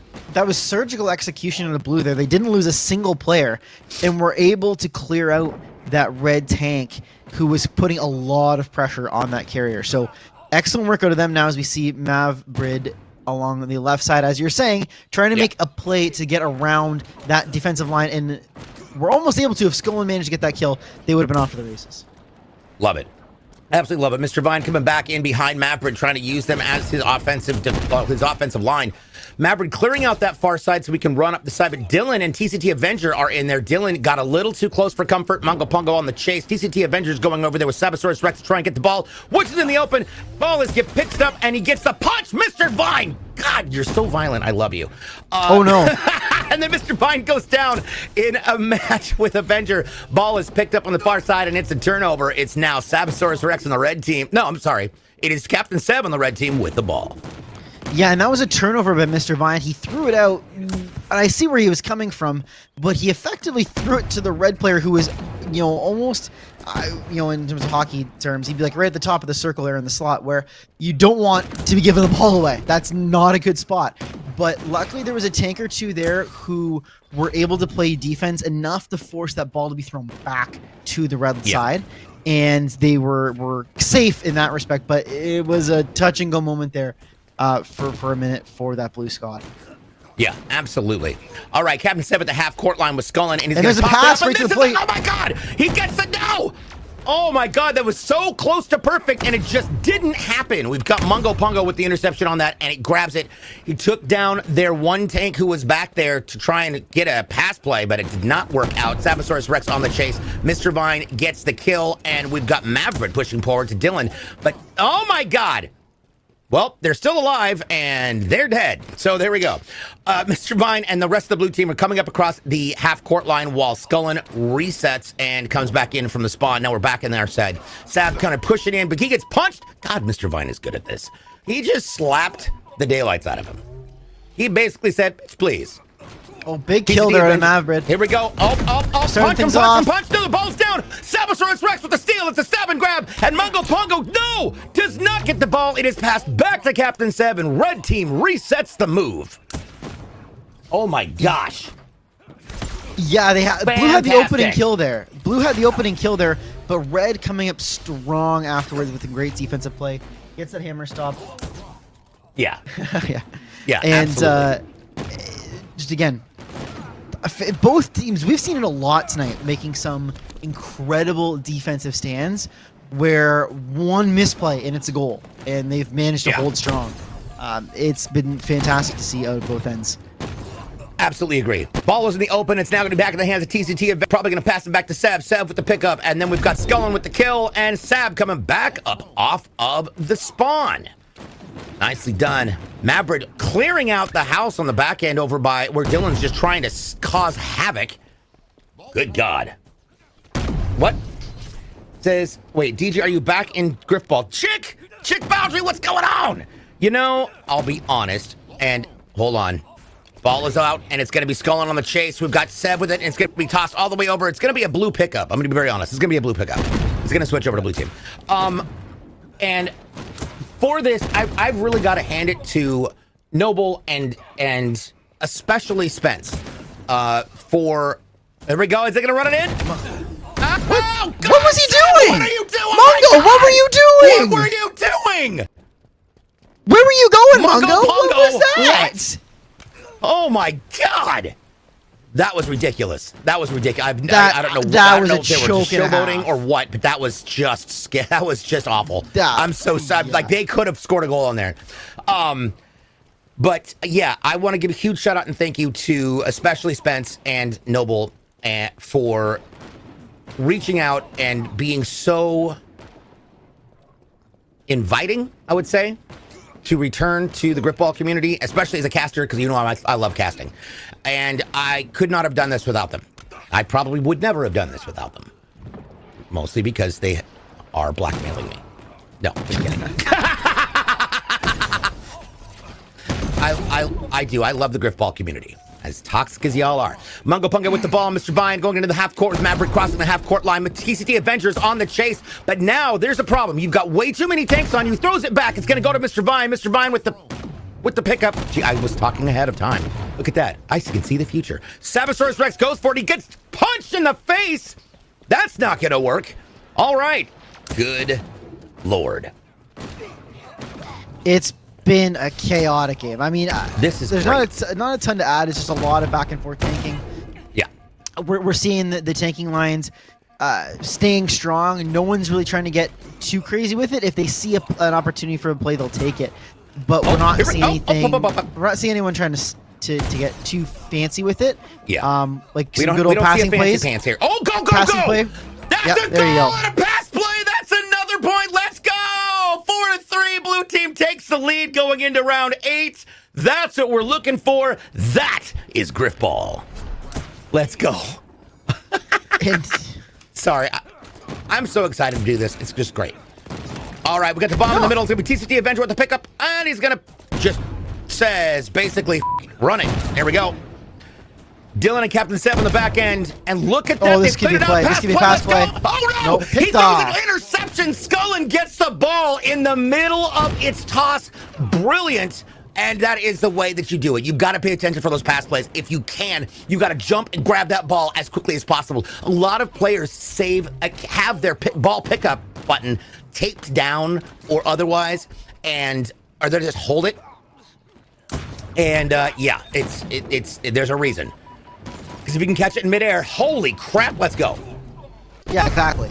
Yeah. It's- All right, we got. Oh, here's gonna be a Nice problem. Seb and Dylan. Okay, Seb's a little bit getting. Oh no, Maverick gets taken down. We got Skull and a Mungo. Mr. Vine's back there in the corner trying to make some progress, but it just didn't quite happen. But that was great work there out of Mr. Vine because he saw that their two red tanks were pushing in, but he noticed that his own tanks came right off spawn. So he doubled back around, let them push ahead and be the bodyguards that they're meant to be there. And it helped them not only hold on to the ball per possession, but he didn't even have to throw it out either. He's able to just hold it himself and then not have to worry about chasing it down anything after. So good work out of them. Some clutch plays out of those tanks to get those kills and keep that opportunity alive. Absolutely agree. 100% agree. All right, Marvin, I gotta get this together. Mr. Vine is the carrier and punches Dylan. TCT Avenger coming up, gets a little weakened, and that's why Maverick can take him down. Skullin on the front as a protector. We got Mungo Pungo coming back in off the spawn line with Sabosaurus Rex in the middle. Dylan looking very calculated by pausing a lot. Look at that. Dylan gets a takedown. Oh, they and got the ball that's gonna here. be the ball. The respawn is happening. Can they get there in time and protect the runner? That is the question, and the answer is no. Wait. Skullin with the ball. And Dylan is still on the back plate, and the respawn has happened. The play is reset. Mav is in a dangerous spot there for God. red, but big kill out of Dylan. Woo. Now, right now, we've got game 1 went to red team. If game 2 can go to blue team, we're going to go on to a game 3. Don't forget, this is just day 1. Day 2, we finish the tournament off starting at 5 p.m. Pacific, 8 Eastern tomorrow. And tomorrow, I'll also be giving away some Logitech gear. So you'll definitely want to be here for that. Make sure you're a follower. That's how we're going to do it. Avengers on a trying to get standoff with. I'm supposed to say Avengers on a standoff with Madbrit on the side right? there. They're just That's over a here huge just bouncing, kill. and they Oh. trade, and then they trade. Yep. That's fantastic. All right, now on the back, here's the thing. Of course, we've got blue team really putting the pressure on. Mav is over here coming up towards Slab, and he gets it, and the ball is down. Mav can that's grab huge. it, but oh my God, are they going to be able to pull this off? No, they're forced Nope. back. Oh. Good God. But Skull got Skullin on overkill the to force that. overkill. The pass play goes to Mr. Vine, but he No, couldn't catch it. my God! Ball is returned to red team. Good. Jesus Lord, this is amazing. Okay. And that was all off the back of an overkill from Skull to make that happen, going on an absolute tear. and was able to set that whole thing up by creating a bit of chaos within red. But at the end of the day, the passing play wasn't quite able to thread that needle. And now it's going to be back in the hands of Seb. They're running for red. All right. Dylan up there trying to go for Mungo Pungo, but we've got Maprid who's was damaged just a little bit. Sab comes up and is going to take him down, and he did. TCT Avenger on the push to Mr. Vine. We got Scullin up there with Sab, and Scullin's going to take the kill on that one. Nicely done. Oh no, Scullin Didos. That's a trade. Womp womp. Okay. Now, this is that questionable moment. Do you toss it all the way to the far side? Because Maprid's sitting on the plate. No. Oh, nope, Maprid's dead. Well, the goal insignia is over the top of it now. Just like, we're all right. Avenger's on a run. He didn't get quite Skullin. This is where I think Avenger. There's no need to force a play here. You know, you're not down 5-1. I think if you guys stick with what you're doing and try to get some trades, you can push up strong enough. Agreed. But he was over trying to go for a flank, and now they're left. I don't want to say fully alone, but in a precarious spot. The trades do come in, and they're able to hold on to it. But again, they're now still only with one tank up now, as the rest of the line comes spawning in. So, Dylan now at play, but again, they're trying to go off on their own, and they're leaving the others to defend with the rest. So, then again, the hole opens up, and they get the punch. But defensive stop, and the trades come in. Goal defender, let's go! That was so close. I can't even believe it. That was wild. I do want to point something out because, I've known a lot of these players for years upon years upon years. Mav has improved so unbelievably much. Right now, he leads the lobby in KD. He's at 105 for kills and 86 for deaths. Right now, that's the largest spread of any of the players, and that is impressive, especially given the veteran group of players that we've got in this game right now. Oh, for sure. And yeah, Sab leading his own team there, but still not quite as good as the numbers Mav's been putting up here. So I'm just trying to take a look here, and the gap has stayed about the same as what we saw in the first game. No one's really gone too much either way here. But as a result, we're seeing kind of a similar situation play out in that first game where you're needing a Sab effectively to pop off in order to start making some plays happen. And you'd like to see Dylan and Avenger get a couple more of those clutch kills in order to allow Red to make a couple of extra plays near the net. What I love about this is I have friends on both teams, so I really can't root for one or the other. But we've got Captain Seb in the middle, TCT Avenger trying to take care of Mavrid, and doesn't matter because Mavrid's going to get punched. Dylan trying to clear it out, and there we go. No, ball is down. Dylan grab the ball. Jesus. Seb with the ball, backs it up, saves it. It's still in the possession of the red team. Passes it back to Seb. Seb just breathing heavily. My God. Oh, my Lord. Oh, what I was going to say is the thing about Mungo Pungo is... Oh, what? Let's to that. Goal! Oh, my God! 4-4, we're down to sudden death. It's 4-4, Grifball! Let's go! Sound the alarms. We've got 4-4 Grifball. I know. All right, red team. I was going to put something that's really cool we can do with Forge now, especially on this map, is we have the Halo theme playing when we get to 4-4. Oh my God, that's why it goes? That's fantastic. That is fantastic. Captain Seth with the ball coming up to the half-court line. He's got Sabosaurus Rex with Mungo coming up on the backside. Maverick takes him down. TCT Avenger with the response, and he takes down Mr. Vine, and now they can move forward slightly on the back end. We've got everybody coming back in off the respawn, and it looks like Avenger gets taken down by Mungo Pungo. Sabosaurus Rex over there protecting the ball carrier, and we've got Dylan on the respawn. Now, this is a little close for comfort, if you're asking me. He bounces across. TCT Avenger and Sab coming back in off the respawn along with Dylan. Here comes Mr. Vine. Dylan takes him down. Mr. Vine's going to have to... No, Dylan's going to have to take down and deal with Maverick while we get ball kills by Seb, who's just running through people like butter. He's going to come back, gets the punch, rotates back to make sure his shields can get up. Dylan over here trying to deal with Mungo, but he's got Scullin on the back end. Scullin gets the kill, and the ball gets taken down, picked up by TCT Avenger. Dylan with the grab. And here we go. Scullin is obviously trying to, well, he was, and then he died. Let's go. Wee-woo.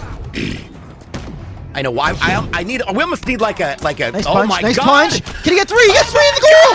The triple punch to finish it. That is 5 5-4, and red team rolls on to the next round, which is going to happen tomorrow. That is going to be like clockwork, winning this game. Holy God, 4 games in one day. Let's go. That was an incredible this finish. Is Grifball. Those punches Oh were my. great, coming up massive, making that play happen. That was incredible. Absolutely incredible. Taking a look at the scoreboard for the blue team, we had Mr. Vine with 78 deaths, 78 kills, 81 deaths, 2 assists, and then we had Scullin with 103, 101, and 3. Mungo Pungo with 85, 108, and 3. And then Mavbrid with 116, 97, and 4. Over to the red teams, Captain Sev is a 60, 75. Dylan with 107, 123, and 2. TCD Avenger with 85, 110, and 1. And Sab with 115 and 97 as far as the KDs. Mr. Vine, -2. Mr. Scullin, 3. Mungo Pungo with a -22. And Mavbrid with a +20. Going down to the red team with all negatives, -15, 15-3 for Dylan, 24-7 for Avenger, and 18-7 for Sabosaurus Rex. Absolutely incredible series. Incredible series. Wow. Katie, I miss you. How are you? Big hugs. That was, sorry. What I didn't hear production. What? Oh, God. Big plays? Oh, there was a lot of crazy plays in that game. That Go ahead, Tress. No, I was going to start with the last goal there. Yeah, that was for the nuts. carry, grabs the ball, hauls ass towards the net, takes out not 1, not 2, but 3 straight tanks with punches, and just is right there on the net by the time he's finished it. We had the utter choke out of Mungo. I don't know what on earth he was doing on that one play that effectively cost him that goal. If he steps on the plate there, that's 5-4 for blue in this game. So that was another choke. Lots of just clutch plays on the plate. Lots of defensive stands in terms of back and forth trades to keep the ball out of the net. So it was a chaotic game from start to finish. Well played by both teams. Yeah. And was absolutely a great thing you love to see. That's the kind of Grifball you love to see, especially when it's 4-4. Yeah.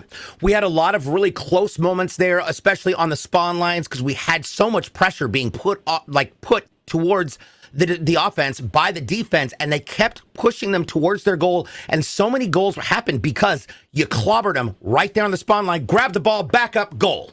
And that is not something you see a lot in games, but that happened many times this game.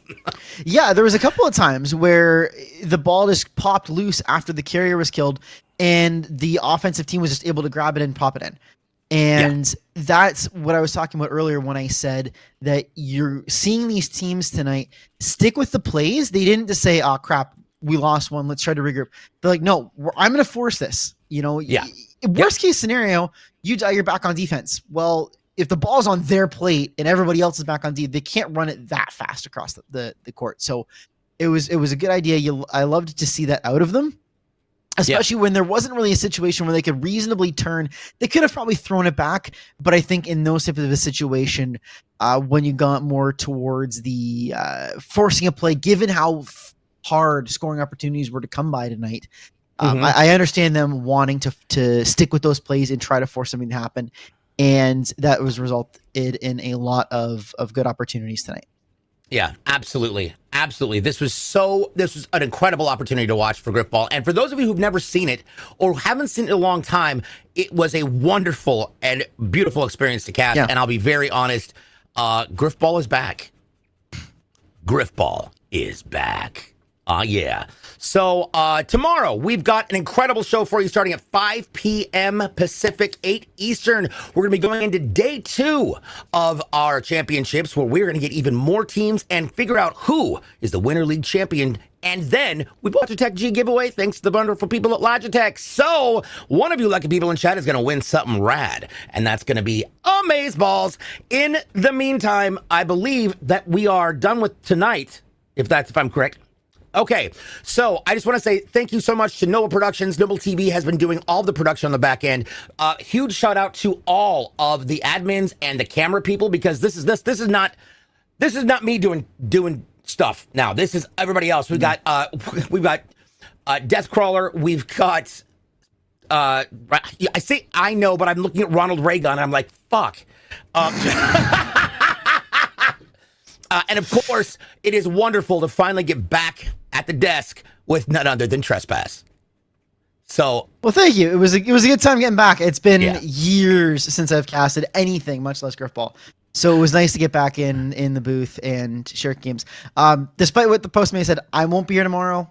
I have prior commitments that I screwed up because I misread time zones. But thank you guys for having me on tonight. It was awesome to be back. I will see you guys around next season, and I'll be in the Discord for anyone who would like to chat.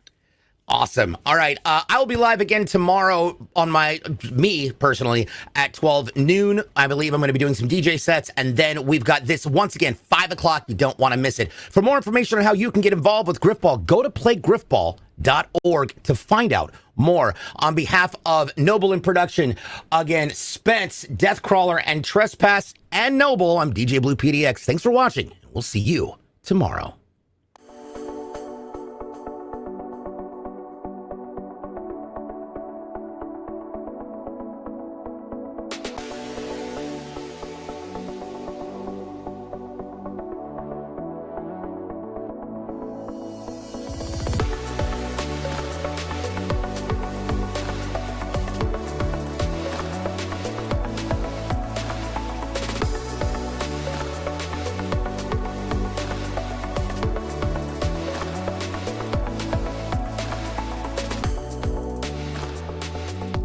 Get in on the action and get hammered at playgriffball.org.